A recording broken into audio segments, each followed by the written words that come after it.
ಪರಿಶುದ್ಧವಾದ ನಾಮಕ್ಕೆ ಸ್ತೋತ್ರವಾಗಲಿ. ದೇವನೆನ್ನಿದ್ದ ಹಾಗೆ ಇವತ್ತಿರುವ ಹಾಗೆ ನಿತ್ಯ ನಿರಂತರ ನೆಲೆಯಾಗಿದ್ದಾನೆ. Amen, hallelujah. ಸಂತೋಷವಾಗಿದ್ದೀರಿ ಎಂಬುದಾಗಿ ನಂಬುತ್ತಾ ಇದ್ದಾನೆ. ಸೊ ಇದೇ ರೀತಿಯಾಗಿ ಯಾವಾಗಲೂ ಕರ್ತನಲ್ಲಿ ಹೆಂಗಿರಬೇಕು, ಸಂತೋಷವುಳ್ಳವರಾಗಿಯೇ ನಾವು ಇರಬೇಕು. ಸೊ ಈ ದಿನದಲ್ಲಿ, ಈ ವಾರದಲ್ಲಿ ದೇವರು ನಮ್ಮ ಜೊತೆ ಮಾತಾಡುವಂಥ ಮಾತುಗಳು ಏನಂದ್ರೆ, ಕುಟುಂಬದಲ್ಲಿ ಯಾವ ರೀತಿಯಾಗಿ ನಾವು ಇರಬೇಕು, ಯಾವ ರೀತಿ ಇದ್ರೆ ಆಶೀರ್ವಾದಗಳನ್ನು ನಾವು ಏನು ಮಾಡ್ಬೋದು, ಹೊಂದಿಕೊಳ್ಳಬಹುದು ಎಂಬುದಾಗಿ ಕೆಲವೊಂದು ವಿಷಯಗಳನ್ನು ಇವತ್ತು, ಕೆಲವೊಂದು ವಾಕ್ಯಗಳನ್ನು ನಾವು ಧ್ಯಾನ ಮಾಡಿಕೊಳ್ಳೋಣ. ಯಾಕಂದರೆ ಕುಟುಂಬದಲ್ಲಿ ಇವತ್ತು ಕುಟುಂಬ ನಡೆಸೋದು ಹೇಗೆ ಎಂಬುದಾಗಿ ಗೊತ್ತಾಗ್ತಾ ಇಲ್ಲ. ಕುಟುಂಬದಲ್ಲಿ ನಾವು ಹೇಗೆ ಇರಬೇಕು ಎಂಬುದು ಅನೇಕರಿಗೆ ಗೊತ್ತಾಗ್ತಾ ಇಲ್ಲ. ಕುಟುಂಬ ಅಂದರೆ ಏನು ಅನ್ನೋದೇ ಇವತ್ತು ಅನೇಕರು ಏನು ಮಾಡಿದ್ದಾರೆ, ಸರಿಯಾಗಿ ಅರ್ಥ ಮಾಡಿಕೊಳ್ಳದೆ ಇವತ್ತು ಲೋಕದಲ್ಲಿ ಅನೇಕ ಕಾರ್ಯಗಳನ್ನು ನೋಡಿ ತಮ್ಮನ್ನೇ ತಾವು ಏನು ಮಾಡ್ತಾ ಇದ್ದಾರೆ, ಅವರು ಒಂದು ರೀತಿಯಾಗಿ ಸಂಸಾರಗಳನ್ನು, ಕುಟುಂಬಗಳನ್ನು ನಾಶ ಮಾಡಿಕೊಳ್ಳುತ್ತಾರೆ. ಅಂದರೆ ಅವರು ಕುಟುಂಬವನ್ನು ಕೆಡಿಸಿಕೊಳ್ಳುತ್ತಾರೆ. ಸೊ ಆದ ಕಾರಣ ಇದು ಹಳೆ ವಿಷಯವಾಗಿ ಇಳಿದ್ರು ಇವತ್ತು ನಾವು ನಮ್ಮ ಕುಟುಂಬಗಳಲ್ಲಿ ಕೆಲವೊಂದು ವಿಷಯಗಳು ನಾವೇನು ಮಾಡಲೇಬೇಕು, ಪಾಲಿಸಲೇಬೇಕಾಗತ್ತೆ. ಸೊ ವಾಕ್ಯಗಳನ್ನು ಓದಿಕೊಳ್ಳೋಣ. ನಾವು ಯಾವ ರೀತಿಯಾಗಿ ಕುಟುಂಬದಲ್ಲಿ ಇರಬೇಕೆಂಬುದಾಗಿ ಒಂದು 10 ಪಾಯಿಂಟ್ಗಳನ್ನು ಇವತ್ತು ನಾವು ಧ್ಯಾನ ಮಾಡಲಿಕ್ಕಿದ್ದೇವೆ. ಸಾಧ್ಯವಾದ ಮಟ್ಟಿಗೆ ಬೇಗ ನಾವು ಇದನ್ನ ಏನು ಮಾಡೋಣ, ನಾವು ಧ್ಯಾನ ಮಾಡಿಕೊಂಡು ಮುಂದೆ ಹೋಗೋಣ. ಮೊದಲನೇದಾಗಿಯೂ ನಾವು ಮಾತಾಡುವಾಗ ನಾವು ಹೆಂಗೆ ಮಾತಾಡಬೇಕಂದ್ರೆ ತಾಳ್ಮೆಯಿಂದ ಮಾತಾಡಬೇಕು. ನಾವು ಕುಟುಂಬದಲ್ಲಿ ನಮ್ಮ ಮಾತುಗಳು ಅಂದರೆ ಸ್ಪೀಕ್ ಕೈಂಡ್ಲಿ, ಇಂಗ್ಲೀಷ್ನಲ್ಲಿ ನೋಡೋದಾದ್ರೆ ಸ್ಪೀಕ್ ಕೈಂಡ್ಲಿ. ನಾವು ಮಾತಾಡೋದು ಮಾತುಗಳು ತಾಳ್ಮೆ ಇರಬೇಕು, ತಾಳ್ಮೆಯಿಂದ ಮಾತಾಡಬೇಕು. ಯಾಕಂದ್ರೆ ನಾವು ಮಾತಾಡ್ತಾ ಇರೋರು ನಮ್ಮವರ ಹತ್ರ ಮಾತಾಡ್ತಾ ಇದ್ದೇವೆ, ನಮ್ಮ ಕುಟುಂಬದವರ ಹತ್ರ ಮಾತಾಡ್ತಾ ಇದ್ದೇವೆ. ಆದ ಕಾರಣ ಮಾತಾಡುವಾಗ ಹೆಂಗಿರಬೇಕು, ತಾಳ್ಮೆ ಇರಬೇಕು. ವಾಕ್ಯ ಓದಿಕೊಳ್ಳೋಣ. ಜ್ಞಾನೋಕ್ತಿಗಳ ಪುಸ್ತಕ 16ನೇ ಅಧ್ಯಾಯ 24ನೇ ವಚನ. Proverbs chapter 16 verse 24. ಸವಿ ನುಡಿಯು ಜೇನುಕೊಡ, ಸವಿ ನುಡಿಯು ಜೇನುಕೊಡ, ಅದು ಆತ್ಮಕ್ಕೆ ಸಿಹಿ, ಅದು ಆತ್ಮಕ್ಕೆ ಸಿಹಿ, ಎಲುಬಿಗೆ ಕ್ಷೇಮ, ಎಲುಬಿಗೆ ಕ್ಷೇಮ. ಆಮೇಲೆ ನೋಡಿದ್ರ, ಒಂದು ತಾಳ್ಮೆಯಿಂದ ಮಾತಾಡುವಂತ ಮಾತುಗಳು, ಒಂದು ಸವಿ ಮಾತುಗಳು ಅದು ಹೆಂಗಿದೆ ಅಂದ್ರೆ ಅದು ಜೇನುಗೂಡಿನಂತ ಸವಿಯಾಗಿರತ್ತಂತೆ. ಅದು ಮಾತ್ರ ಅಲ್ಲ, ಅದು ನಮ್ಮ ಆತ್ಮಕ್ಕೆ ಹೆಂಗಿದೆ, ಸಿಹಿಯಾಗಿಯೂ ನಮ್ಮ ಎಲುಬುಗಳು ಏನಾಗಿದೆ, ಔಷಧವಾಗಿಯೂ ಇರುವಂಥದ್ದನ್ನು ನಾವು ನೋಡ್ತಾ ಇದ್ದೇವೆ. ಸೊ ಮಾತು ಇವತ್ತು ಅನೇಕ ಕುಟುಂಬಗಳು ಒಡಿಲಿಗೆ ಕಾರಣವಾಗಿರೋದು ಏನಂದ್ರೆ ಮಾತು ಮಾತ್ರ ಬೆರೆಸೋದು, ಮಾತು ಮಾತ್ರ ದೂರ ಹೋಗುದು. ಕ್ಷಣ ಮಾತ್ರದಲ್ಲಿ ನಾವೇನ್ ಮಾಡಿಬಿಡ್ತೇವೆ, ಮಾತಿನಲ್ಲಿ ಅಂತರವನ್ನು ದೂರ ಮಾಡಿಕೊಳ್ಳುತ್ತೇವೆ. ಇವತ್ತು ತುಂಬಾ ಬೇಕಾದವರು, ಮನಸ್ಸಿಗೆ ತುಂಬಾ ಹತ್ತಿರವಾದವರು, ಕುಟುಂಬದಲ್ಲಿ ಒಂದಾಗಿದ್ದೇವೆ, ಪಕ್ಕದಲ್ಲಿ ಇದ್ದೇವೆ. ಆದರೆ ಒಂದು ಮಾತಿನಲ್ಲಿ ಅವರಿಗೂ ಇರುವಂತಹ ಒಂದು ಅಂತರ ಏನಾಗ್ಬಿಡುತ್ತೆ, ತುಂಬಾ ದೂರವಾಗುವಂಥದ್ದು ನಾವು ನೋಡ್ತಾ ಇದ್ದೇವೆ. ಸೊ ಹಾಗಾದ್ರೆ ಕುಟುಂಬದಲ್ಲಿ ಮಾತಾಡುವಾಗ ನಾವು ನಿಧಾನವಾಗಿ ಮಾತಾಡಬೇಕು. ಯಾಕಂದ್ರೆ ಒಂದು ಸಾರಿ ಹೊರಗೆ ಚೆಲ್ಲಿದ ನೀರನ್ನ ಮತ್ತೆ ನಾವು ಬುಟ್ಟಿಗೆ ಹಾಕೊಳ್ಳಕ್ ಬರೋಂಗಿಲ್ಲ. ಅದೇ ಪ್ರಕಾರವಾಗಿ ಒಂದು ಸಾರಿ ಬಾಯಿಂದ ಬರುವಂತ ಮಾತುಗಳನ್ನ ಕೋಪದಿಂದ ನಾವು ಏನಾದ್ರು ಮಾತು ಬಿಟ್ಟರೆ ಮತ್ತೆ ಅದನ್ನ ತಿರುಗಿ ತಗೋಬೋದೇ ಏನೋ, ಆದ್ರೆ ಅದು ಹೋಗಿ ಬಂದುವ ರೀತಿ ದಾರಿ ಹಿಂಗಾಗಿತ್ತಂದ್ರೆ ತುಂಬಾ ಡೀಪ್ ಗಾಯ ಮಾಡಿ ಬಂದಿರುತ್ತೆ. ಆ ಗಾಯವನ್ನು ಆರಿಸ್ಲಿಕ್ಕೆ ಆಗೋದಿಲ್ಲ. ಅದಕ್ಕೆ ತಮಿಳಿನಲ್ಲಿ ಕೂಡ ಒಂದು ಮಾತಿದೆ, ತೀನಾಲ್ ಸುಟ್ಟ ಪೊನ್ ಉಳ್ಳಾರು ಆರಾದೆ ನಾವಿನಾಲ್ ಸುಟ್ಟವಡು. ಅದರ ಅರ್ಥ ಏನಂದ್ರೆ, ಒಂದು ಬೆಂಕಿಯಿಂದ ಸುಟ್ಟಿದ ಗಾಯ ಕೂಡ, ಗುರುತು ಕೂಡ ಮಾಯವಾಗಿ ಹೋಗ್ಬಿಡತ್ತೆ. ಆದರೆ ಮಾತಿನಿಂದ ಬಂದಂತ ಗಾಯದ ಗುರುತುಗಳು ಅದು ಎಂದಿಗೂ ಆರೋದೇ ಇಲ್ಲ ಎಂಬುದಾಗಿ. ಸೊ ಆದ ಕಾರಣ ಕುಟುಂಬದವರ ಹತ್ರ ಮಾತಾಡುವಾಗ, ಸಂಬಂಧಗಳ ಹತ್ರ ಮಾತಾಡುವಾಗ ದಯವಿಟ್ಟು ಮಾತಿನಲ್ಲಿ ತಾಳ್ಮೆ ಇರಬೇಕು ಪ್ರೇರೆ. ನಾವು ಸಿಟ್ಟು ಮಾಡಿ ಮಾತಾಡೋದ್ರಿಂದ ಮುಂಚಿತವಾಗಿ ನಾವು ಮಾತಾಡೋರು ಯಾರು ಎಂಬುದಾಗಿ ಅರಿವು ನಮ್ಮಲ್ಲಿ ಇರಬೇಕು. ಸೊ ಆದ ಕಾರಣ ತಾಳ್ಮೆಯಿಂದ ಮಾತಾಡುವಾಗ ಕುಟುಂಬದಲ್ಲಿ ಸಮಾಧಾನ ಬರೋದಲ್ಲ. ಯಾರೋ ಒಬ್ಬರು ತಗ್ಗಿಸಿಕೊಳ್ಳುವಾಗ ಆ ಸಂದರ್ಭಕ್ಕೆ ನಾವು ಏನಾಗ್ತೇವೆ ಅಂದ್ರೆ ನಿಜವಾಗ್ಲೂ ಒಳ್ಳೆಯವರಾಗ್ತೇವೆ. ಸೊ ಪ್ರತಿಯೊಂದು ಆಕ್ಷನ್ಗೂ ರಿಯಾಕ್ಷನ್ ತೋರಿಸ್ತಾ ಇರಬಾರ್ದು. ಹಲ್ಲೆಲೂಯಾ. ದೇವರು ನಮ್ಮ ಕಳಿಸಿಕೊಟ್ಟಿರೋದು ಒಂದೇ ಒಂದು ತಾಳ್ಮೆ. ಸಾಧಕನ ದೇವರ ಮಕ್ಕಳಾಗಿರುವಂತ ನಾವುಗಳು ದೇವರ ಸಮ್ಮುಖದಲ್ಲಿ ಹೆಂಗಿರ್ಬೇಕ್ರಿ, ತಾಳ್ಮೆಯಿಂದ ಮಾತಾಡೋರಾಗಿರ್ಬೇಕು. Speak kindly. ಯಾಕಂದ್ರೆ ತಾಳ್ಮೆಯಿಂದ ಮಾತಾಡುವಂತ ಮಾತುಗಳು ನಮ್ಮ ಆತ್ಮಕ್ಕೆ ಅದೇನಾಗಿದೆ ರೀ, ಸಿಹಿಯಾಗಿಯೂ ನಮ್ಮ ಎಲುಬುಗಳಿಗೆ, ದೇಹಕ್ಕೆ ಅದೇನಾಗಿದೆ, ಔಷಧ ಆಗಿದೆ. ಅಲ್ಲೆಲ್ಲೂಯ್ಯ. ಈಗ ಅನೇಕರು ಔಷಧ ತಗೊಂಡು ಅಯ್ಯೋ ಡಾಕ್ಟರ್ ಹತ್ರ ಹೋಗ್ತಾರೆ, ಮಾನಸಿಕ ಆಗಿದೆ, ಚಿಂತೆ ಹಚ್ಕೊಂಡಿದ್ದೀರಿ, ನಿಮಗೇನು ನೋವಾಗ್ಬಿಟ್ಟಿದೆ, ನೀವೇನೋ ಹೆದರ್ ಬಿಟ್ಟಿದ್ದೀರಿ, ಹಾಗೆ ಈಗ ಅಂತಾರೆ. ಅಂದ್ರೆ ರೋಗಕ್ಕಿಂತ ಇಂಥವೇ ಜಾಸ್ತಿ ಆಗಿದೆ. ಅವ್ರು ಹೇಳುವಂಥದ್ದು ಚಿಂತೆ ಬಿಡ್ರಿ, ಊಟ ಚೆನ್ನಾಗಿ ಮಾಡ್ರಿ, ಮಲಗಿ ಮಾಡ್ರಿ, ಆರಾಮಾಗಿರಿ. ಅಂದ್ರೆ ಯಾವಾಗ ನಾವು ಹೆಂಗಿರ್ಬೇಕಂದ್ರೆ ಯಾವುದೇ ವಿಷಯದಲ್ಲಿ ನಾವು ಬೇಸರಗೊಳ್ಳಬಾರದು. ಒಳ್ಳೆ ಮಾತುಗಳು ಇನ್ನೊಬ್ಬರನ್ನ ಬೇಗ ಉಜ್ಜೀವಗೊಳಿಸುವಂಥದ್ದಾಗಿದೆ. ಸೊ ಆದ ಕಾರಣ ತಾಳ್ಮೆಯಿಂದ ನಾವು ಮಾತಾಡುವಾಗ ಮನೆಗಳಲ್ಲಿ, ಕುಟುಂಬದಲ್ಲಿ ಜಗಳಗಳಿಗೆ ಅದೇನಿಲ್ಲ ದಾರಿ ಇಲ್ಲ. ಸೊ ಆದ ಕಾರಣ ಒಂದನೇದು ಸ್ಪೀಕ್ ಕೈಂಡ್ಲಿ. ಎರಡನೇದಾಗಿ ನಾವು ನೋಡ್ತಾ ಇದ್ದೇವೆ ಗ್ಯಾದರ್ ರೆಗ್ಯುಲರ್ಲಿ, ಅಂದ್ರೆ ತಪ್ಪದೆ ಏನಾಗ್ರಿ ನೀವು ಗ್ಯಾದರ್ ಆಗ್ರಿ, ಅಂದ್ರೆ ಸೇರಿ ಬರ್ರಿ. ಕುಟುಂಬದಲ್ಲಿ ಇವತ್ತು ಅದು ತುಂಬಾ ಕಡಿಮೆ ಆಗಿದೆ. ಯಾಕಂದ್ರೆ ಗಂಡ ಹೆಂಡತಿ ಇಬ್ರು ದುಡಿತಾರೆ, ಮಕ್ಕಳೆಲ್ಲ ಎಜುಕೇಶನ್ ಹೋಗ್ತಾರೆ. ಸೊ ಗಂಡ ಒಂದು ಟೈಮ್ಗೆ ಕೆಲ್ಸಕ್ಕೆ ಹೋಗ್ತಾನೆ, ಹೆಂಡತಿ ಒಂದು ಟೈಮ್ ಕೆಲ್ಸಕ್ಕೆ ಹೋಗ್ತಾರೆ, ಮಕ್ಕಳು ಶಾಲೆಗೆ ಹೋಗ್ತಾರೆ. ಸೊ ಹಾಗಾಗಿ ಬರ್ತಾರೆ, ಅವ್ರವ್ರ ಟೈಮ್ಲಿ ಅವ್ರವ್ರು ಊಟ ಮಾಡ್ತಾರೆ, ಅವ್ರವ್ರ ಹಾಸಿಗೆ ಹಿಡಿದು ಅವ್ರವ್ರು ಮಲಗ್ತಾರೆ. ಬೆಳಗ್ಗೆ ಹೇಳುವಾಗ ಒಬ್ಬರ ಮುಖ ಒಬ್ರು ಕಾಣೋದಿಲ್ಲ, ಅವ್ರವ್ರ ಡ್ಯೂಟಿಗೆ ಅವರು ರೆಡಿಯಾಗಿ ಹೋಗ್ತಾನೆ ಇದ್ದಾರೆ. ಸೊ ಹೀಗಾಗಿ ಕುಟುಂಬದಲ್ಲಿ ಒಂದಾಗಿ ಸೇರಿ ಬರುವುದು ಈಗ ಏನಾಗಿದೆ, ತುಂಬಾ ಕಡಿಮೆಯಾಗಿದೆ. ವಾಕ್ಯ ಓದಿಕೊಳ್ಳೋಣ. ಅಪೊಸ್ತಲನ 2ನೇ ಅಧ್ಯಾಯ 44ನೇ ವಚನದಿಂದ. Acts chapter 2 verse 44.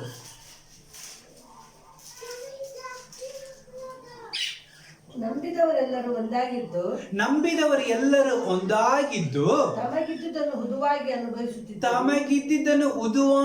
ಅನುಭವಿಸುತ್ತಿದ್ದರು. ಆಮೇನ್, ಹಲ್ಲೆಲೂಯಾ. ನಂಬಿದವರೆಲ್ಲರೂ ಒಂದಾಗಿ ಸೇರಿ ತಮಗಿರುವುದನ್ನು ಎಲ್ಲರೂ ಅಂದ್ರೆ ಪೊದುವಾಗಿ ಅಂದ್ರೆ ಅಂದ್ರೆ ಕಾಮನ್ ಆಗಿ ಹಂಚಿಕೊಂಡಿದ್ರು ಎಂಬ. ಇವತ್ತು ಕುಟುಂಬದಲ್ಲಿ ಅಂತ ಕಾರ್ಯಗಳಿಲ್ಲ. ಇರೋದನ್ನ ಹಂಚ್ಕೋಬೇಕು, ಎಲ್ಲರೂ ಒಂದಾಗಿ ಸೇರಬೇಕು, ನಮ್ಮವರಂತ ಮಾತಾಡಬೇಕು ಅನ್ನೋದು ಇವತ್ತು ಅನೇಕ ವಿಷಯದಲ್ಲಿ ಕಡಿಮೆ ಆಗಿದೆ. ಗಂಡ ಒಂದು ಆಲೋಚನೆ ಮಾಡಿಕೊಂಡೇ ಬಂದಿರ್ತಾನೆ, ಅವನದೇ ತೀರ್ಮಾನ ಮಾಡ್ಕೊಂಡು ಮನೆಗೆ ಬರ್ತಾನೆ. ಹೆಂಡತಿ ಬೇರೆ ಏನೋ ತೀರ್ಮಾನ ಮಾಡ್ಕೊಂಡು ಬಂದಿರ್ತಾರೆ. ಆಮೇಲೆ ಆ ಟೈಮಿಗೆ ಬಂದಾಗ ಇಬ್ಬರಿಗೂ ಜಗಳ ಹತ್ತು ಬಿಡುತ್ತೆ. ನಾನು ಆ ರೀತಿ ವಿಚಾರ ಮಾಡ್ಕೊಂಡು ಬಂದೆ, ನೀನು ಈ ರೀತಿ ಮಾಡಿದ್ರೆ ಮತ್ತೆ ನೀವು ಹಂಗ್ ಮಾಡಿರ ಅಂತ ನನಗೇನ್ ಗೊತ್ತಾಯ್ತರ ಅಂತ ಹೀಗೆ ಏನಾಗ್ತಾ ಇರುತ್ತೆ, ಒಂದು ರೀತಿ ಗಲ್ಲಿಬಿಲಿ ಜಗಳಗಳಿಗೆ ಕಾರಣವಾಗತ್ತೆ. ಹಲ್ಲೆಲೂಯಾ.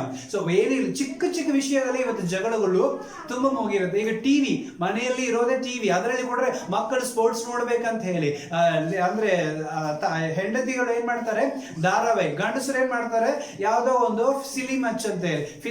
ಈ ರೀತಿ ಒಂದು ಟಿವಿಯಿಂದಲೇ ಇಷ್ಟೆಲ್ಲ ಮನಸ್ತಾಪಗಳು, ಗಲಿಬಿಲಿಗಳು. ಒಂದೇ ಮನಸ್ಸು ಇಲ್ಲ, ಇರೋದನ್ನ ಕಾಮನ್ ಆಗಿ ಇಟ್ಟುಕೊಂಡು ಒಬ್ರಿಗೊಬ್ರು ಏನ್ ಮಾಡ್ಬೇಕು, ಪರಸ್ಪರವಾಗಿ ನಾವು ಸೇರಬೇಕು ಅನ್ನೋದು ಇಲ್ಲವೇ ಇಲ್ಲ.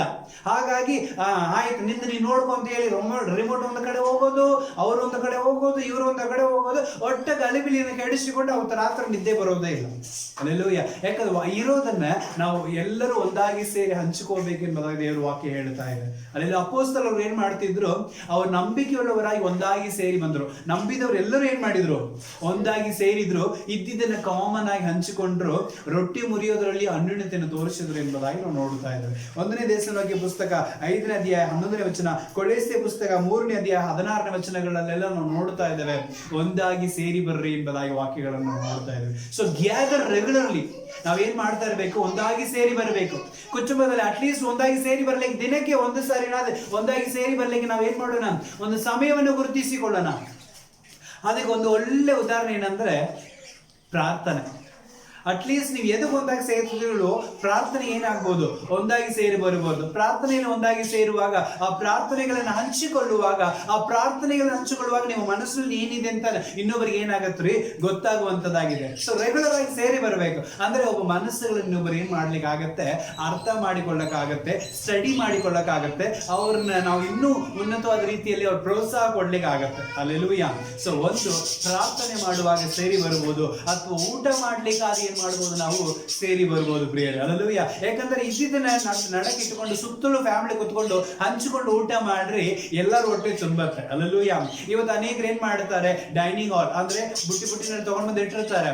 ಸೊ ಮುಂದೆ ಇಟ್ಟಿರ್ತಾರೆ, ಹಾಕೊಂಡು ತಿನ್ಬೇಕು. ಒಳಗೆ ಎಷ್ಟು ಇದೆ ಇಲ್ಲ ಅನ್ನೋದು ಗೊತ್ತಾಗೋದಿಲ್ಲ. ಮನೆ ಪರಿಸ್ಥಿತಿಗಳು ಗೊತ್ತಾಗದೇ ಇರುವ ಕಾರಣದ ಸಮಸ್ಯೆಗಳು. ಒಂದ್ ವೇಳೆ ಟೇಸ್ಟ್ ಚೆನ್ನಾಗಿರುತ್ತೆ, ಇನ್ನು ಸ್ವಲ್ಪ ಹಾಕೋಬೇಕನ್ನುವಾಗ ಹೆಂಡತಿ ಇಷ್ಟು ಏನ್ ಮಾಡ್ಬೇಕಾಗತ್ತೆ, ಹಾಕಿ ಖಾಲಿ ಮಾಡಿ ಆಕಿ ಏನೋ ನೀರು ಕುಡಿದು ಮಕ್ಕೋಬೇಕಾಗತ್ತೆ. ಆಮೇಲೆ ಇನ್ನೊಂದು ಏನೋ ಒಂದು ಮಾತಾಡುವಾಗ, ಹೌದು ನಾನೆಲ್ಲ ಕೂಳಿಗೆಡಿಯಾಗಿ ಮಕ್ಕೊಂಡಿರ್ತಾನಲ್ಲ, ಎಲ್ಲ ಮಾಡಿ ನಾನು ಹೊಟ್ಟೆ ಖಾಲಿ ಮಾಡ್ಕೊಂಡು ನಿಮಗೆಲ್ಲ ಹಾಕಿದ್ದೇನಲ್ಲ, ಇಷ್ಟು ಮಾತಾಡ್ತೀರಿ, ಇದ್ರ ಮೇಲೆ ಮಾತಾಡ್ತೀರಿ, ಇದೆಲ್ಲ ಒಂದು ಮಾತು. ಮತ್ತೆ ನೀನ್ ಯಾರು ಹಂಗ ಮಕ್ಕೊಳಕ್ ಹೇಳಿದ್ರು, ನಿನಗೆ ಯಾರು ಹಂಗ ಮಾಡಕ್ ಹೇಳಿದ್ರು, ಇವನ್ ಇದೇ ಜಗಳಗಳಿಗೆ ಏನಾಗ್ತಾ ಇರತ್ತೆ, ಕಾರಣ ಆಗುತ್ತೆ. ಆದ ಕಾರಣ ಮನೆ ಪರಿಸ್ಥಿತಿ ಎಲ್ಲರಿಗೂ ಅರ್ಥ ಆಗ್ಬೇಕು. ಹಾಗಾಗಿ ಇದ್ದಿದ್ದನ್ನ ಏನ್ ಮಾಡ್ರಿ, ಸೆಂಟರ್ನಲ್ಲಿ ಇಡ್ರಿ, ಎಲ್ಲರೂ ಕುತ್ಕೊಳ್ರಿ, ಇದ್ದಿದ್ದನ್ನ ಕರೆಕ್ಟ್ ಆಗಿ ಎಲ್ಲರಿಗೂ ಹಂಚಿಕೊಂಡು ಊಟ ಮಾಡ್ರಿ. ಕಡಿಮೆ ಆದ್ರೂ ಅದರಲ್ಲಿ ಸಮೃದ್ಧಿ ಇರುತ್ತೆ, ಜಗಳಗಳಿಗೆ ಅದು ಏನಿಲ್ಲ ಅವಕಾಶ ಬರೋದಿಲ್ಲ ಪ್ರಿಯರೇ. ಎರಡನೇದು ಪ್ರಾರ್ಥನೆ. ಹಲ್ಲೆಲೂಯ. ಒಂದಾಗಿ ಸೇರಿ ಬರೋಣ, ಪ್ರೇಯರ್ ರಿಕ್ವೆಸ್ಟ್ಗಳನ್ನು ಹಂಚಿಕೊಳ್ಳೋಣ. ಇದಕ್ಕಾಗಿ ಪ್ರೇಯರ್ ಮಾಡೋಣ, ಅದಕ್ಕಾಗಿ ಪ್ರೇಯರ್ ಮಾಡೋಣ. ಈ ರೀತಿ ನಾವು ಕುತ್ಕೊಂಡು ಪ್ರೇಯರ್ ಮಾಡುವಾಗ ಅವ್ರ ಮನಸ್ಸಿನಲ್ಲಿ ಏನಿದೆ, ಅವ್ರು ಯಾರಿಗೋಸ್ಕರ ಎಕ್ಸ್ಪೆಕ್ಟ್ ಮಾಡ್ತಾ ಇದೆಲ್ಲ ಗೊತ್ತಾಗುತ್ತೆ. ಸೊ ಇದೆಲ್ಲ ಇರುವಾಗ ಜಗಳಗಳಿಗೆ ಏನು ಬರೋದಿಲ್ಲ, ಕಾರಣವಾಗೋದಿಲ್ಲ. ಸೊ ಎರಡನೇದಾಗಿ ನಾವು ನೋಡಬೇಕಾಗಿರೋದು ಏನಂದ್ರೆ ಗ್ಯಾದರ್ ರೆಗ್ಯುಲರ್ಲಿ, ಅಂದ್ರೆ ಒಂದಾಗಿ ಸೇರಿ ಬರ್ರಿ, ದಿನನಿತ್ಯವೂ ಒಂದಾಗಿ ತಪ್ಪದೆ ಏನ್ ಮಾಡ್ರಿ, ಸೇರಿ ಬರ್ರಿ ಎಂಬುದಾಗಿ. ಸೊ ಮೂರನೇದಾಗಿ ನಾವು ನೋಡ್ತಾ ಇದ್ದೇವೆ ಲಾ ಆಫ್ ರೆಡ್ಲಿ, ಅಂದ್ರೆ ಪ್ರತಿಯೊಂದರ ತಕ್ಷಣ ನಗು. ಪ್ರತಿಯೊಂದಕ್ಕೆ ನಾವು ಏನ್ ಮಾಡ್ಬೇಕು, ಈಗ ನಗಬೇಕು ಅನಿಸ್ತಾ ಏನ್ ಮಾಡ್ಬಿಡ್ಬೇಕು, ನಾವು ನಗಬೇಕು. ಅಂದ್ರೆ ಅದರಲ್ಲಿ ಕೆಲವೊಬ್ರು ಏನ್ ಮಾಡ್ತಾರೆ, ಅದರಲ್ಲಿಯೂ ಸ್ವಲ್ಪ ಕೊರತೆ ಮಾಡ್ತಾ ಇರ್ತಾರೆ. ನಗೋಕೆ ಏನಪ್ಪ ಕೊರತೆ. ಇವತ್ತು ನೋಡ್ತಾ ಇದ್ರೆ ಸಂಬಂಧ ಇಲ್ಲದೆ ಈಗ ಫೇಸ್ಬುಕ್ ನಲ್ಲಿ, ಟಿವಿನಲ್ಲಿ ಮುಂದೆ ಕುತ್ಕೊಂಡು ಯಾವನೋ ಒಬ್ಳು ಕಾಮಿಡಿ ಮಾಡ್ತಾ ಇರುವಾಗ ಏನ್ ಮಾಡ್ತಾ ಇರ್ತೀವಿ, ಬಿದ್ದು ಬಿದ್ದು ಬಿದ್ದು ಹುಚ್ಚರು ನಕ್ಕಂಗೆ ನಗ್ತಾ ಇರ್ತೀವಿ. ಅಲ್ಲೆಲ್ಲೂಯ್ಯ. ಇದೇ ಕುಟುಂಬದವರ ಜೊತೆ ಸೇರಿಕೊಂಡು ಮಾತಾಡುವಾಗ ಇರಿಟೇಟ್ ಆಗುತ್ತೆ ಅಂತ ಹೇಳಿ ನಾವೇನ್ ಮಾಡ್ತೇವೆ, ಪ್ರತಿಯೊಂದಕ್ಕೂ ಅವ್ರನ್ನ ಬೇಸರ ಮಾಡುವಂತ ರೀತಿಯಲ್ಲಿ ರಿಯಾಕ್ಟ್ ಮಾಡ್ತಾ ಇದ್ವಿ. ಪ್ರೋತ್ಸಾಹ ಮಾಡ್ಬೇಕು. ಅದಕ್ಕೆ ಡಾಕ್ಟರ್ ಕೂಡ ಹೇಳ್ತಾ ಇದ್ದಾನೆ, ಸೊ ನೀವು ಎಷ್ಟು ಮಟ್ಟಿಗೆ ಜಾಲಿಯಾಗಿ ನಕ್ಕೊಂಡಿರ್ತೀರೋ ಅಷ್ಟು ಮಟ್ಟಿಗೆ ರೋಗ ಬರೋದೇ ಇಲ್ಲ ಅಂತ. ಅಲ್ಲೆಲೂಯ್ಯ. ಸೊ ವಾಯಿ ಬಿಟ್ಟು ಸಿರಿ, ನೋಯ್ ಬಿಟ್ಟು ಹೋಗು, ಇದು ತಮಿಳಿನಲ್ಲಿರುವಂತ ಮಾತು. ಬಾಯಿ ಬಿಟ್ಟು ನಗು ಅಂದ್ರೆ ರೋಗ ಬಿಟ್ಟು ಹೋಗುತ್ತೆ ಅಂತ ಹೇಳ್ತಾರೆ. ಆಮೇಲೆ ಅಲ್ಲೆಲೂಯ್ಯ. ಸೊ ಅದೇ ಕಾರಣ ನಾವು ಹೆಂಗ್ ಮಾಡ್ಬೇಕಂದ್ರೆ ತಕ್ಷಣ ಎಲ್ಲದಕ್ಕೂ ನಾವು ಏನ್ ಮಾಡ್ತಾ ಇರ್ಬೇಕು, ರಿಯಾಕ್ಟ್ ಮಾಡಿ ನಗ್ತಾ ಇರ್ಬೇಕು. ಅಲ್ಲೆಲೂಯ್ಯ. ಒಂದು ಕಾಮಿಡಿ ನೋಡಿದ್ರೆ ಹೆಂಗ್ ನಗು ಬರುತ್ತೆ ನಮಗೆ. ಸೊ ಮನೆಯವ್ರ ಜೊತೆ ಸೇರಿ ನಾವ್ ಏನ್ ಮಾಡ್ಬೇಕು, ನಗುವಂತ ಸಂದರ್ಭಗಳನ್ನ ನಾವು ಉಂಟು ಮಾಡ್ಕೋಬೇಕು. ಕಾಮಿಡಿ ಅಂದ್ರೆ ಹರ್ಟ್ ಆಗೋ ಮಟ್ಟ ಕಾಮಿಡಿ ಮಾಡ್ಕೊಂಡಿರ್ತಾರೆ. ನಗೋದಂದ್ರೆ ಎಲ್ಲರೂ ನಗಬೇಕು. ಒಬ್ಬರನ್ನ ಹರ್ಟ್ ಮಾಡಿ ನಗೋದಲ್ಲ, ನಗು ಅಲ್ಲ. ಯಾಕಂದ್ರೆ ನಿನ್ನ ಮಾತಂದ್ರೆ ಇನ್ನೊಬ್ಬರಿಗೆ ಏನಾಗಿದೆ, ಅದು ಹರ್ಟ್ ಆಗಿದೆ. ಅವನ ಸಂಕಟದಲ್ಲಿ ನೀನು ಖುಷಿ ಪಡ್ತಾ ಇದೀಯ ಅಂದ್ರೆ ಅದು ನಗು ಅಲ್ಲ. ಸೊ ನೀನು ಏನೇ ಮಾತಾಡಿದ್ರು ಅವನು ಸಹ ಅದರಲ್ಲಿ ಏನಾಗಿರ್ಬೇಕು, ಭಾಗಿಯಾಗಿ ಅವನು ಕ್ಯಾಶುವಲ್ ಆಗಿ ತಗೊಂಡು ಅದರಲ್ಲಿ ಸಂತೋಷ ಪಡಬೇಕು. ಆ ರೀತಿ ನಾವು ನಗುವಿನ ಜೀವಿತವನ್ನು ಮಾಡಬೇಕು. ಈ ರೀತಿ ಯಾವಾಗಲೂ ನಗುವಿನ ಒಂದು ವಾತಾವರಣ ಇರುವಾಗ ಅಲ್ಲಿ ಜಗಳಗಳು ಬರಲಿಕ್ಕೆ ಏನಿಲ್ಲ ಕಾರಣಗಳೇ ಇಲ್ಲ. ವಾಕ್ಯ ಓದಿಕೊಳ್ಳೋಣ. ಜ್ಞಾನೋಕ್ತಿಗಳು ಕೀರ್ತನೆಗಳು 126ನೇ ಅಧ್ಯಾಯ 2 ಮತ್ತು 3ನೇ ವಚನ. ಕೀರ್ತನೆಗಳು 126, Psalms 126 verse 2 and 3. ಆಗ ನಮ್ಮ ಬಾಯಿ ಬಲು ನಗೆಯಿಂದಲೂ, ಬಾಯಿ ನಮ್ಮ ಬೇರೆ ನಗುಯಿಂದಲೂ, ನಮ್ಮ ನಾಲಿಗೆಯು ಹರ್ಷಗೀತದಿಂದಲೂ ತುಂಬಿದವು. ಅನ್ಯ ಜನರು ಯೆಹೋವನು ಇವರಿಗೋಸ್ಕರ ಮಹತ್ಕಾರ್ಯಗಳನ್ನು ಮಾಡಿದ್ದಾನೆಂದು ತಮ್ಮೊಳಗೆ ಮಾತಾಡಿಕೊಳ್ಳುತ್ತಿದ್ದರು. ಆಮೆನ್. ಅನ್ಯರು ಯಾರ್ರೀ? ದೇವರ ಮಕ್ಕಳು ಕುಟುಂಬದಲ್ಲಿ ನೋಡುವಂತ ಸಂತೋಷವನ್ನು ನೋಡಿ ಅನ್ಯರು ಬಾಯಿ ಇಟ್ಕೋಬೇಕು. ಅಯ್ಯಪ್ಪ ಏನಪ್ಪ ಇವ್ರ ಮನೇಲಿ ಒಂದು ದಿನ ಜಗಳ ನೋಡಿ ನಾವು ನೋಡೇ ಇಲ್ಲಲ್ಲ, ಯಾವಾಗಲೂ ಇವ್ರು ಏನ್ ಮಾಡ್ತಾ ಇದಾರೆ, ನಗ್ತಾನೇ ಇದಾರಲ್ಲ, ಸಂತೋಷವಾಗೇ ಇದಾರಲ್ಲ ಅಂತ ಹೇಳಿ ಅನ್ಯರು ನೋಡಿ ದೇವರ ಮಹಿಮೆ ಪಡಿಸ್ಬೇಕಂತ. ನಿಜವಾಗ್ಲು ಒಳ್ಳೆ ದೇವರಪ್ಪ ಇವರು. ನಮ್ಮ ಮನೇಲಿ ನೋಡಿ ನಾವು ಎಷ್ಟೆಲ್ಲ ನೋಡ್ಕೊಳ್ತೀವಿ, ಎಂತೆಲ್ಲ ಮಾಡ್ತೀವಿ, ಬರೇ ಕಿತ್ತಾಟ ಹೊರದಾಟ. ಅವ್ರು ನೋಡಿ ಯಾವಾಗಲೂ ಸಂತೋಷವಾಗಿದ್ದಾರೆ, ಅವ್ರು ನೋಡಿ ಯಾವಾಗಲೂ ನಗ್ತಾನೆ ಇರ್ತಾರೆ ಅಂತೇಳಿ ಅನ್ಯರು ನಮ್ಮನ್ನು ನೋಡಿ ಸಂತೋಷ ಪಡುವ ಮಟ್ಟಿಯಲ್ಲಿ ನಾವು ನಮ್ಮ ಜೀವಿತವನ್ನು ಏನ್ ಮಾಡ್ಬೇಕ್ರಿ, ನಡೆಸುವಂತವರಾಗಿರ್ಬೇಕು. ಆದ ಕಾರಣ ಲಾ ಆಫ್ ರೆಡ್ಲಿ, ಹಲ್ಲೆಲೂಯಾ, ಅಂದ್ರೆ ನಾವು ತಕ್ಷಣ ಎಲ್ಲದಕ್ಕೆ ಏನ್ ಮಾಡ್ತಾ ಇರ್ಬೇಕು, ನಗುತ್ತಾ ಸಂತೋಷವಾಗಿರ್ಬೇಕು. 3ನೇದು. 4ನೇದಾಗಿ ನಾವು ನೋಡ್ತಾ ಇದ್ದೇವೆ ವರ್ಕ್ ಚಿಯರ್ಫುಲಿ, ಅಂದ್ರೆ ಹರ್ಷದಿಂದ ಕೆಲಸ ಮಾಡು. ಕೆಲಸ ಮಾಡುವಾಗ ಹೆಂಗ್ ಮಾಡ್ಬೇಕಂತೆ, ಹರ್ಷದಿಂದ, ಉತ್ಸಾಹದಿಂದ ನಾವೇನ್ ಮಾಡ್ಬೇಕು, ಚಿಯರ್ಫುಲ್ ವರ್ಕ್. ಈಗ ಒಂದು ಪಾರ್ಟಿಗೆಲ್ಲ ಹೋಗುವಾಗ ಹೆಂಗ್ ಮಾಡ್ತೀವಿ, ಖುಷಿ ಖುಷಿಯಾಗಿ ಹೋಗ್ತೀವಿ. ಪೀಸ್ ಹಾಕೋ, ಅದಾಕೋ, ಇದಾಕೋ, ಅವನಿಗೆ ರೈಸ್ ಹಾಕೋ, ಇವನಿಗೆ ರೊಟ್ಟಿ ಕೊಡು. ಅಲ್ಲಿ ಒಂದು ವಾತಾವರಣ ಹೆಂಗ್ ಸೃಷ್ಟಿ ಮಾಡ್ತೀವಿ ನಾವು, ಅಂದ್ರೆ ಉತ್ಸಾಹದೊಂದಿಗೆ. ಅಂದ್ರೆ ಎಲ್ಲರೂ ಗ್ಯಾದರ್ ಆಗಿರ್ಬೇಕು, ಎಲ್ಲರಿಗೂ ಇಂಟ್ರೆಸ್ಟ್ ಬರಬೇಕು. ಊಟ ಇನ್ನೂ ಸ್ವಲ್ಪ 2 ತುತ್ತು ಏನಾಗಬೇಕು, ಜಾಸ್ತಿ ಹೋಗ್ಬೇಕು. ಅದು ಚಿಯರ್ಫುಲ್. ಅಲ್ಲೆಲೂಯ್ಯ. ನಾವು ಪಾರ್ಟಿ ಮಾಡುವಾಗ ಮಾಡ್ತೀವಿ, ಅದೇ ಪ್ರಕಾರ ನೀನು ಮಾಡೋ ಕೆಲಸದಲ್ಲಿ ಮಾಡು. ಅಲ್ಲೆಲೂಯ್ಯ. ಅಂದ್ರೆ ಬೇಗನೂ ಆಗತ್ತೆ, ಅಂದ್ರೆ ಈಸಿಯೂ ಆಗತ್ತೆ, ಅದರಿಂದ ಇನ್ನು ಸಂತೋಷ ನನಗೆ ಸಿಗುತ್ತೆ. ಅಲ್ಲೆಲೂಯ್ಯ. ಅದಕ್ಕೆ ನಾವು ಅನೇಕ ಕಡೆ ನೋಡ್ತೀವಿ, ಎರಿವಿ ಹತ್ರ ಜ್ಞಾನವನ್ನು ಹೋಗಿ ಏನ್ ಮಾಡಿ ನೀನು ಕಳೆದು ಬಂದ ದೇವರು ಹೇಳಿದ್ದಾನೆ, ಅದೆಷ್ಟು ದುಡಿಯುತ್ತೆ ನೋಡು. ಯಾಕಂದ್ರೆ ವರ್ಕ್ ಮಾಡುವಾಗ ನಾನು ಅನೇಕ ಸಾರಿ ಗಮನಿಸಿದ್ದೀನಿ, ಆ ಎರಿವಿಗಳು ಎಷ್ಟೇ ಒಂದು ತನ್ನ ಆಹಾರವನ್ನು ತಗೊಂಡು ಎಷ್ಟು ದೂರ ಮೇಲೆ ಹೋದ್ರು ಅಲ್ಲಿಂದ ದಪ್ಪ ಏನ್ ಮಾಡ್ಬಿಡ್ತದೋ, ಕೆಳಗೆ ಹೋದ್ರು ಮತ್ತೆ ಕೆಳಗೆ ಬಂದು ಅದನ್ನ ಎತ್ಕೊಂಡು ಹೋಗ್ತಾನೆ ಇರುತ್ತೆ. ಅಷ್ಟು ಮಟ್ಟಿಗೆ ಅದು ಏನ್ ಮಾಡ್ತಾ ಇರುತ್ತೆ, ಅದು ಆ ಒಂದು ವರ್ಕ್ ಅನ್ನ ಇಷ್ಟಪಡ್ತಾ ಇರುತ್ತೆ. ಇವತ್ತು ನಾವೇನ್ ಮಾಡ್ತಾ ಇದೀವಿ, ದುಡಿಬೇಕಲ್ಲ, ಗಳಿಸ್ಬೇಕಲ್ಲ, ಅಂದ್ರೆ ನಮ್ಮ ಮುಖ ನೋಡಿದ್ರೆ ಹರ್ಷ ಹಂಗೆ ಹುಕ್ಕಿ ಹೊರಗೆ ಚೊಲ್ಲತಾ ಇರ್ತಾವ. ಅಷ್ಟು ಮಟ್ಟಿಗೆ ನಾವೇನ್ ಮಾಡ್ತಾ ಇರ್ತೀವಿ, ಕೆಲಸ ಮಾಡ್ತಾ ಇರ್ತೀವಿ. ಅಲ್ಲೂಯ್ಯ. ಇನ್ನೊಬ್ರು ಬಂದ್ರೆ ಬೇಡ ಬಿಡಪ್ಪ, ಇವ್ರ ಹತ್ರ ಕೆಲಸ ಕೊಟ್ಟಿವ್ರು ಯಾವಾಗ ಮಾಡಿ ಮುಗಿಸ್ತಾರ ಅಂತೇಳಿ ವಾಪಸ್ ಹೋಗ್ಬಿಡ್ಬೇಕು. ಆ ಮಟ್ಟಿಗೆ ನಾವೇನ್ ಮಾಡ್ತಾ ಇದೀವಿ, ಇವತ್ತು ಕೆಲಸ ಮಾಡ್ತಾ ಇದೀವಿ. ಕೆಲಸ ಮಾಡುವಾಗ ಹೆಂಗ್ ಮಾಡ್ಬೇಕಂದ್ರೆ ಮನಪೂರ್ವಕವಾಗಿ ಮಾಡಬೇಕು, ಉತ್ಸಾಹವಾಗಿ ಮಾಡಬೇಕು. ವಾಕ್ಯ ಹೇಳ್ತಾ ಇದೆ ಕೊಲೋಸ್ಯ ಪುಸ್ತಕ 3ನೇ ಅಧ್ಯಾಯ 23ನೇ ವಚನ. ಬೇಗ ಓದಿಕೊಳ್ಳೋಣ. ಕೊಲೋಸ್ಯರ ಪುಸ್ತಕ 3ನೇ ಅಧ್ಯಾಯ 23ನೇ ವಚನ. ನೀವು ಯಾವುದನ್ನು ಮಾಡಿದರೂ ಅದನ್ನ ಮನುಷ್ಯರಿಗೋಸ್ಕರ ಮಾಡದೆ ಕರ್ತನಿಗೋಸ್ಕರವೇ ಎಂದು ಹೃದಯಪೂರ್ವಕವಾಗಿ ಕೆಲಸ ಮಾಡ್ರಿ. ಅಲ್ಲೆಲೂಯಾ. ನೀವು ಯಾವ್ದನ್ನು ಮಾಡಿದ್ರೆ ಯಾರಿಗೋಸ್ಕರ ಮಾಡ್ತಾ ಇದ್ದೀವಿ? ದೇವರಿಗಾಗಿ ಮಾಡ್ತಾ ಇದ್ರಂತ ಮನಪೂರ್ವಕವಾಗಿ ಹೃದಯಪೂರ್ವಕ ಕೆಲಸ ಮಾಡ್ರಿ. ದೇವ ನನಗೆ ಕೆಲಸ ಕೊಟ್ಟಿದ್ದಾನೆ ಅಂತ ಹೇಳಿ ವಿಚಾರ ಮಾಡಿಕೊಂಡು ಕೆಲಸ ಮಾಡ್ರಿ. ಆ ಕೆಲಸದಲ್ಲಿ ಸಂತೋಷ ಸಿಗತ್ತೆ, ಆ ಕೆಲಸದಲ್ಲಿ ಆದಾಯ ಸಿಗತ್ತೆ, ಆ ಕೆಲಸದಲ್ಲಿ ಉತ್ಸಾಹ ಸಿಗುವಂತದಾಗಿದೆ ಪ್ರಿಯರೇ. ಅಲ್ಲೆಲೂಯಾ. ಇವತ್ತು ಬೇಸರದಿಂದ ಮಾಡುವಂತ ಕೆಲಸಗಳು ಅನೇಕ ಗಲಿಬಿಲಿಗಳಿಗೆ ಏನಾಗಿರುತ್ತೆ, ಅದು ಕಾರಣವಾಗಿದೆ. ಅದೇ ಎಫೆಸ ಪುಸ್ತಕ 6ನೇ ಅಧ್ಯಾಯ 5, 6, 7, 8ನೇ ವಚನಗಳಲ್ಲಿ, ಫಿಲಿಪಿಯ ಪುಸ್ತಕ 2ನೇ ಅಧ್ಯಾಯ 16ನೇ ವಚನಗಳಲ್ಲಿ ನಾವು ನೋಡೋದಾದ್ರೆ ಕೆಲಸ ಮಾಡುವಾಗ ಉತ್ಸಾಹದಿಂದ ನಾವೇನ್ ಮಾಡಬೇಕು, ಕೆಲಸ ಮಾಡಬೇಕು ಎಂಬುದಾಗಿ ದೇವರ ವಾಕ್ಯದಲ್ಲಿ ನಾವು ನೋಡ್ತಾ ಇದ್ದೇವೆ. ಇವತ್ತು ನಾವು ಕೆಲಸ ಮಾಡುತ್ತೇವೆ ಅಂದ್ರೆ ಎಷ್ಟು ಬೇಸರದಿಂದ ಕೆಲಸ ಮಾಡ್ತಾ ಇದ್ದೇವೆ. ಸೊ ಅದನ್ನ ಬಿಟ್ಟು ಬಿಡೋಣ. ಉತ್ಸಾಹದಿಂದ ಮನಪೂರ್ವಕವಾಗಿ ನಾವೇನ್ ಮಾಡೋಣ, ಕೆಲಸಗಳನ್ನ ಮಾಡೋಣ. ಈ ವಾಕ್ಯಗಳಿಂದ ನಾವೇನ್ ಮಾಡೋಣ, ನಾವು ಇನ್ನೂ ಉತ್ಸಾಹ ಹೊಂದಿಕೊಳ್ಳೋಣ. ಅಂದ್ರೆ ಕುಟುಂಬದಲ್ಲಿ ಆದಾಯ ಹೆಚ್ಚಾಗತ್ತೆ, ಕುಟುಂಬದಲ್ಲಿ ಸಂಪಾದನೆ ಹೆಚ್ಚಾಗುತ್ತೆ, ಕುಟುಂಬದಲ್ಲಿ ಸಮಾಧಾನ ಹೆಚ್ಚಾಗುತ್ತೆ. ಸೊ ಕೆಲಸ ಅಂದ್ರೆ ಉದ್ಯೋಗವೇ ಪುರುಷ ಲಕ್ಷಣವು ಎಂಬುದಾಗಿ ದೇವರ ವಾಕ್ಯದಲ್ಲಿ ನಾವು ನೋಡ್ತಾ ಇದ್ದೇವೆ. ಸೊ ಏನೇ ಕೆಲಸವಾಗಲಿ, ಈ ಕೆಲಸ ಆ ಕೆಲಸ ಅಂತಿಲ್ಲ, ಏನ್ ಕೆಲಸ ಮಾಡಿದ್ರು ಆ ಕೆಲಸವನ್ನು ಸಂತೋಷದಿಂದ ಮಾಡುವಾಗ ನಿಜವಾಗಲೂ ದೇವರು ನಮ್ಮ ಜೀವಿತದಲ್ಲಿ ದೊಡ್ಡ ಕಾರ್ಯಗಳನ್ನು ಮಾಡ್ಲಿಕ್ಕೆ ಆತನು ಶಕ್ತನಾಗಿದ್ದಾನೆ. ನಾವು ಸಂತೋಷದಿಂದ ಕೆಲಸ ಮಾಡುವಾಗ ಆ ಕೆಲಸದ ಕಷ್ಟಗಳು ಇನ್ನೊಬ್ಬರು ಗೊತ್ತಾಗುವಾಗ ಕುಟುಂಬದಲ್ಲಿ ಏನಾಗುತ್ತೆ, ಅದು ಸಮಾಧಾನ ಕೊಡುವಂತದ್ದಾಗಿದೆ. ಆದ ಕಾರಣ ಕೆಲಸ ಮಾಡುವಾಗ ನಾವು ಹೆಂಗ್ ಮಾಡಬೇಕು, ಉತ್ಸಾಹದಿಂದ ಮನಪೂರ್ವಕವಾಗಿ ಹೃದಯದಿಂದ ನಾವು ಕೆಲಸ ಮಾಡೋಣ. ಆ ಕೆಲಸದಲ್ಲಿ ಒಂದು ಆಶೀರ್ವಾದ ಸಿಗುತ್ತೆ, ಅದು ಗಲಿಬಿಲಿ ಆಗೋದೇ ಇಲ್ಲ. ನಾವು 5ನೇದಾಗಿ ನಾವು ನೋಡ್ತಾ ಇದ್ದೇವೆ, ಗಿವ್ ಜನರಲಿ ಅಂದ್ರೆ ಧಾರಾಳವಾಗಿ ಕೊಡು.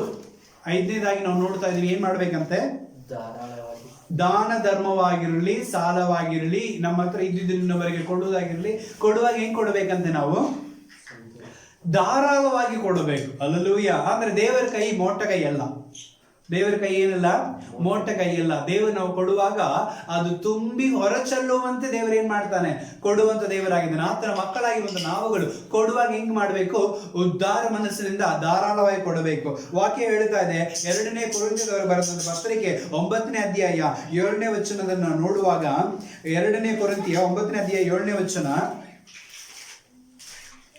9ನೇ ಅಧ್ಯಾಯ 7ನೇ ವಚನವನ್ನು ನಾವು ನೋಡುತ್ತೇವೆ. ಅಲ್ಲಿ ಸಭೆಯವರು ಯಾವ ರೀತಿಯಾಗಿ ದೇವರಿಗೆ ಏನ್ ಮಾಡ್ತಾ ಇದ್ದಾರೆ, ಕೊಡುತ್ತಾರೆ ಎಂಬುದಾಗಿ. ಪ್ರತಿಯೊಬ್ಬನು ತನ್ನ ತನ್ನ ಹೃದಯದಲ್ಲಿ ದುಃಖದಿಂದಾಗಲಿ ಬಲಾತ್ಕಾರದಿಂದಾಗಲಿ ಯಾವುದನ್ನು ಕೊಡಬಾರದು. ಯಾಕೆಂದ್ರೆ ಸಂತೋಷವಾಗಿ ಕೊಡುವವನ ಮೇಲೆ ದೇವರಿಗೆ ಪ್ರೀತಿ ಉಂಟು. ಅರ್ಥ ಆಯ್ತಲ್ಲ. ಇವತ್ತು ಕೊಡುವಂತ ವಿಷಯದಲ್ಲಿ ಕುಟುಂಬದಲ್ಲಿ ಗಲಿಬಿಲಿಗೆ ಬರುತ್ತೆ. ಈಗ ನೋಡ್ರಿ, ಏನು ಇಲ್ಲ, ಒಂದು ಭಿಕ್ಷೆಗಾರನು ಬರ್ತಾನೆ ಅಂತ ಇಟ್ಟುಕೊಳ್ಳೋಣ. ಸೊ ಆ ಒಂದು ಭಿಕ್ಷೆ ಕೇಳುವಾಗ ಏನೋ ಆಕೆ ಮನೆಯಲ್ಲಿದ್ದಂತ ಸ್ತ್ರೀಯರು ಏನ್ ಮಾಡ್ತಾರೆ, ಆಯ್ತು ಬಂದಿದ್ದಾರಂತ ಒಳಗೆ ಹೋಗುವಾಗ, ಯಾಕೆ ಹೋಗ್ತಿ, ಇಲ್ಲ ಏನೋ ಕೊಡೋಣ, ಏನ್ ಕೊಡ್ತಿ, ಇಲ್ಲ ಅಂದ್ರೆ ಇನ್ನೊಂದ್ ಕಡೆ ಹೋಗ್ತಾನವ, ಕೊಟ್ಟು ಏನ್ ಮಾಡ್ತೀನಿ, ನಾವು ಕೊಡೋದ್ರೆ ಉದ್ಧಾರ ಆಗ್ತಾನ ಅಂತ ಹೇಳಿ ಅದರಿಂದ ಒಂದು ಮನಸ್ತಾಪಗಳು ಬರ್ತಾ ಇರುತ್ತೆ. ಯಾಕಂದ್ರೆ ಅರ್ಥ ಮಾಡಿಕೊಡಂಗಿಲ್ಲ ಕುಟುಂಬದಲ್ಲಿ. ಸರಿ ಆಯ್ತು ಹೋಯ್ತು ಕೊಡ್ಲಿಕ್ಕೆ ಹೋಗ್ತಾ ಇರುವಾಗಲೂ ಏನ್ ಕೊಡಕತ್ತಿ ನೋಡೋದು. ಅಲ್ಲೂಯ್ಯ. ಇಲ್ಲ ರೀ, ಈ ತರ ಬಿಸಿ ಬಿಸಿದೇ ಕೊಡ್ಬೇಕು, ತಂಗಳ ಕೊಟ್ರೆ ಆಗೋಂಗಿಲ್ಲ, ತಂಗಳ ನಾವು ತಿನ್ಬೇಕು ಮನೆಯಲ್ಲಿ ಅಂತ ಹೇಳಿ ಅದರಲ್ಲಿ ಏನ್ ಮಾಡ್ತಾರೆ, ಜಗಳವನ್ನ ಉಂಟು ಮಾಡುದು. ಹಾಗಾಗಿ ಕೊಡುವ ವಿಷಯದಲ್ಲಿ ಮನಸ್ತಾಪಗಳು ಬರಬಾರದು. ಉದ್ಧಾರವಾಗಿ ಧಾರಾಳವಾಗಿ ದುಃಖದಿಂದ ಅಲ್ಲ, ಸಂತೋಷದಿಂದ ಕೊಡುವಾಗಿರ್ಬೇಕು. ನಾವು ಎಷ್ಟು ಕೊಡ್ತೀವಿ ಅಷ್ಟು ಹೊಂದಿಕೊಳ್ಳುತ್ತೀವಿ ನಿಜವಾಗಲು. ಯಾಕಂದ್ರೆ ಜ್ಞಾನೋಕ್ತಿಗಳ ವಾಕ್ಯ ಹೇಳ್ತಾ ಇದೆ 12ನೇ ಅಧ್ಯಾಯದಲ್ಲಿ 25ನೇ ವಚನದಲ್ಲಿ, ಬಡವರಿಗೆ ಧಾರಾಳವಾಗಿ ಸಹಾಯ ಮಾಡುವವರು ದೇವರ ದಯೆಯನ್ನು ಏನ್ ಮಾಡ್ತಾರೆ, ಅವರು ಹೊಂದಿಕೊಳ್ಳುವಂತವರಾಗಿದ್ದಾರೆ. ಸೊ ನಾವು ಕೊಡುವಾಗ, ದಾನ ಧರ್ಮ ಮಾಡುವಾಗ ಉದ್ಧಾರದಿಂದ ಧಾರಾಳವಾಗಿ ಸಂತೋಷದಿಂದ ನಾವೇನ್ ಮಾಡಬೇಕು, ನಾವು ಅದನ್ನು ಕೊಡುವವರಾಗಿರ್ಬೇಕು. ಅಲ್ಲೆಲ್ಲೂಯ್ಯ. ಕೊಟ್ರೆ ನಿಜವಾಗ್ಲೂ ಅದನ್ನ ನಾವೇನ್ ಮಾಡುತ್ತೇವೆ, ಹೊಂದಿಕೊಳ್ಳುತ್ತೇವೆ. ಕೊಡುವಾಗ ಎಲ್ಲರೂ ಗೊತ್ತಿರೋ ಮಟ್ಟಿಯಲ್ಲೇ ಕೊಡಬೇಕು. ಕುಟುಂಬದವರಿಗೆ ಈ ರೀತಿ ನಾವು ಕೊಡೋಣ ಅಂತಿದ್ದೀನಿ ಮಾತಾಡ್ರಿ, ಅವಾಗ ಅವ್ರಿಗೊಂದು ಸಂತೋಷ ಬರುತ್ತೆ. ಹೌದಾ, ಅಡ್ಡಿಲ್ಲ ಕೊಡ್ರಿ ಅಂತ. ನಾವು ಮುಚ್ಚು ಮರೆ ಮಾಡಿ ಕೊಡುವಾಗಲೇ ಸಮಸ್ಯೆಗಳು ಜಾಸ್ತಿ ಆಗೋದು. ಸೊ ಧಾರಾಳವಾಗಿ ಏನ್ ಮಾಡೋಣ, ಕೊಡೋಣ, ಅವರಿಗೆ ಅರ್ಥ ಮಾಡಿಸೋಣ. ಕೊಡೋದ್ರಲ್ಲಿ ಎಷ್ಟು ಖುಷಿ ಇದೆ, ಅದನ್ನು ಹೊಂದಿಕೊಳ್ಳೋದಕ್ಕಿಂತ ಕೊಡೋದೇ ಲೇಸ್ ಎಂಬುದಾಗಿ ದೇವರ ವಾಕ್ಯ ಹೇಳ್ತಾ ಇದೆ. ಕೊಟ್ಟು ನೋಡ್ರಿ ಖುಷಿ ಎಷ್ಟು ಹೆಚ್ಚಾಗತ್ತೆ. ಏನು ಬೇಡ್ರಿ, ₹1 ರೋಡ್ ನಲ್ಲಿ ಹೋಗ್ತಾ ಇರುವಾಗ ಅಷ್ಟು ಮಧ್ಯದಲ್ಲಿ ಯಾರೋ ಒಂದು ಕೇಳ್ತಾ ಅಂದ್ರೆ ನಾವು ಕೊಡೋದು ₹1 ಇರ್ಬೋದು. ಆ ₹1 ಕೊಡುವಾಗ ನಮ್ಮಲ್ಲಿ ಒಂದು ಚಿಕ್ಕ ಸಂತೋಷ, ನಾನು ದಾನ ಮಾಡಿದ್ದೀನಿ, ನಾನು ಧರ್ಮ ಮಾಡಿದ್ದೀನಿ, ಒಂದು 4 ಮಂದಿ ನೋಡುವಾಗ ಅಪ್ಪ ಅವ್ರ ಮುಂದೆ ಮಾಡಿನಿ ಅಂತ ಒಂದು ಸಂತೋಷ ಬರುತ್ತಲ್ಲ. ಸೊ ನಿಜವಾಗ್ಲೂ ನಾವು ಕೊಡುವಾಗ, ಉದ್ಧಾರ ಮನಸ್ಸಿಂದ ಕೊಡುವಾಗ ಕುಟುಂಬದಲ್ಲಿ ಸಮಾಧಾನವು ಹೆಚ್ಚಾಗಿ ಬರುವಂತದ್ದಾಗಿದೆ ಪ್ರಿಯರೇ. ವಾಕ್ಯ ಓದಿಕೊಳ್ಳೋಣ. 5ನೇದಾಗಿ ಫರ್ಗಿವ್ ಕ್ವಿಕ್ಲಿ, ತಕ್ಷಣ ಕ್ಷಮಿಸು. ಇವತ್ತು ಕುಟುಂಬಗಳಲ್ಲಿ ಅನೇಕ ಗಲಿಬಿಲಿ ಕಾರಣ ಏನಂದ್ರೆ ಕ್ಷಮಿಸೋದು ತಡವಾಗ್ತಾನೆ ಇದೆ. ಪ್ರತಿಯೊಂದಕ್ಕೂ ಕ್ಷಮಾಪಣೆ ಕೇಳೋದಕ್ಕಿಂತ ಕ್ಷಮಿಸೋದಕ್ಕೆ ಟೈಮ್ ಜಾಸ್ತಿ ತಗೊಳ್ತೀವಿ. ಲೆಲೂಯ. ಮಾತಾಡಿ ಕ್ಷಮಾಪಣೆ ಕೇಳಿದ್ರು ಕಾಂಪ್ರಮೈಸ್ ಆಗ್ತಾ ಇಲ್ಲ. ನಾವು ಅಷ್ಟು ಮಟ್ಟಿಗೆ ನಾವೇನ್ ಮಾಡ್ತಾ ಇದೀವಿ, ಕುಟುಂಬದಲ್ಲಿ ನಾವು ವೈರತ್ಯವನ್ನ ನಾವು ಗೆಳಿಸ್ತಾ ಇದೀವಿ. ವಾಕ್ಯ ಹೇಳ್ತಾ ಇದೆ, ಕೊಲೋಸ್ಯ ಪುಸ್ತಕ 3ನೇ ಅಧ್ಯಾಯ 13ನೇ ವಚನ. ಕೊಲೋಸ್ಯದವರು ಬರೆದ ಪತ್ರಿಕೆ 3ನೇ ಅಧ್ಯಾಯ 13ನೇ ವಚನ. ಮತ್ತೊಬ್ಬನು ಮೇಲೆ ತಪ್ಪು ಹೊರಿಸುವುದಕ್ಕೆ ಕಾರಣವಿದ್ದರೂ ತಪ್ಪು ಹೊರಿಸದೆ ಒಬ್ಬರಿಗೊಬ್ಬರು ಸಹರಿಸಿಕೊಂಡು.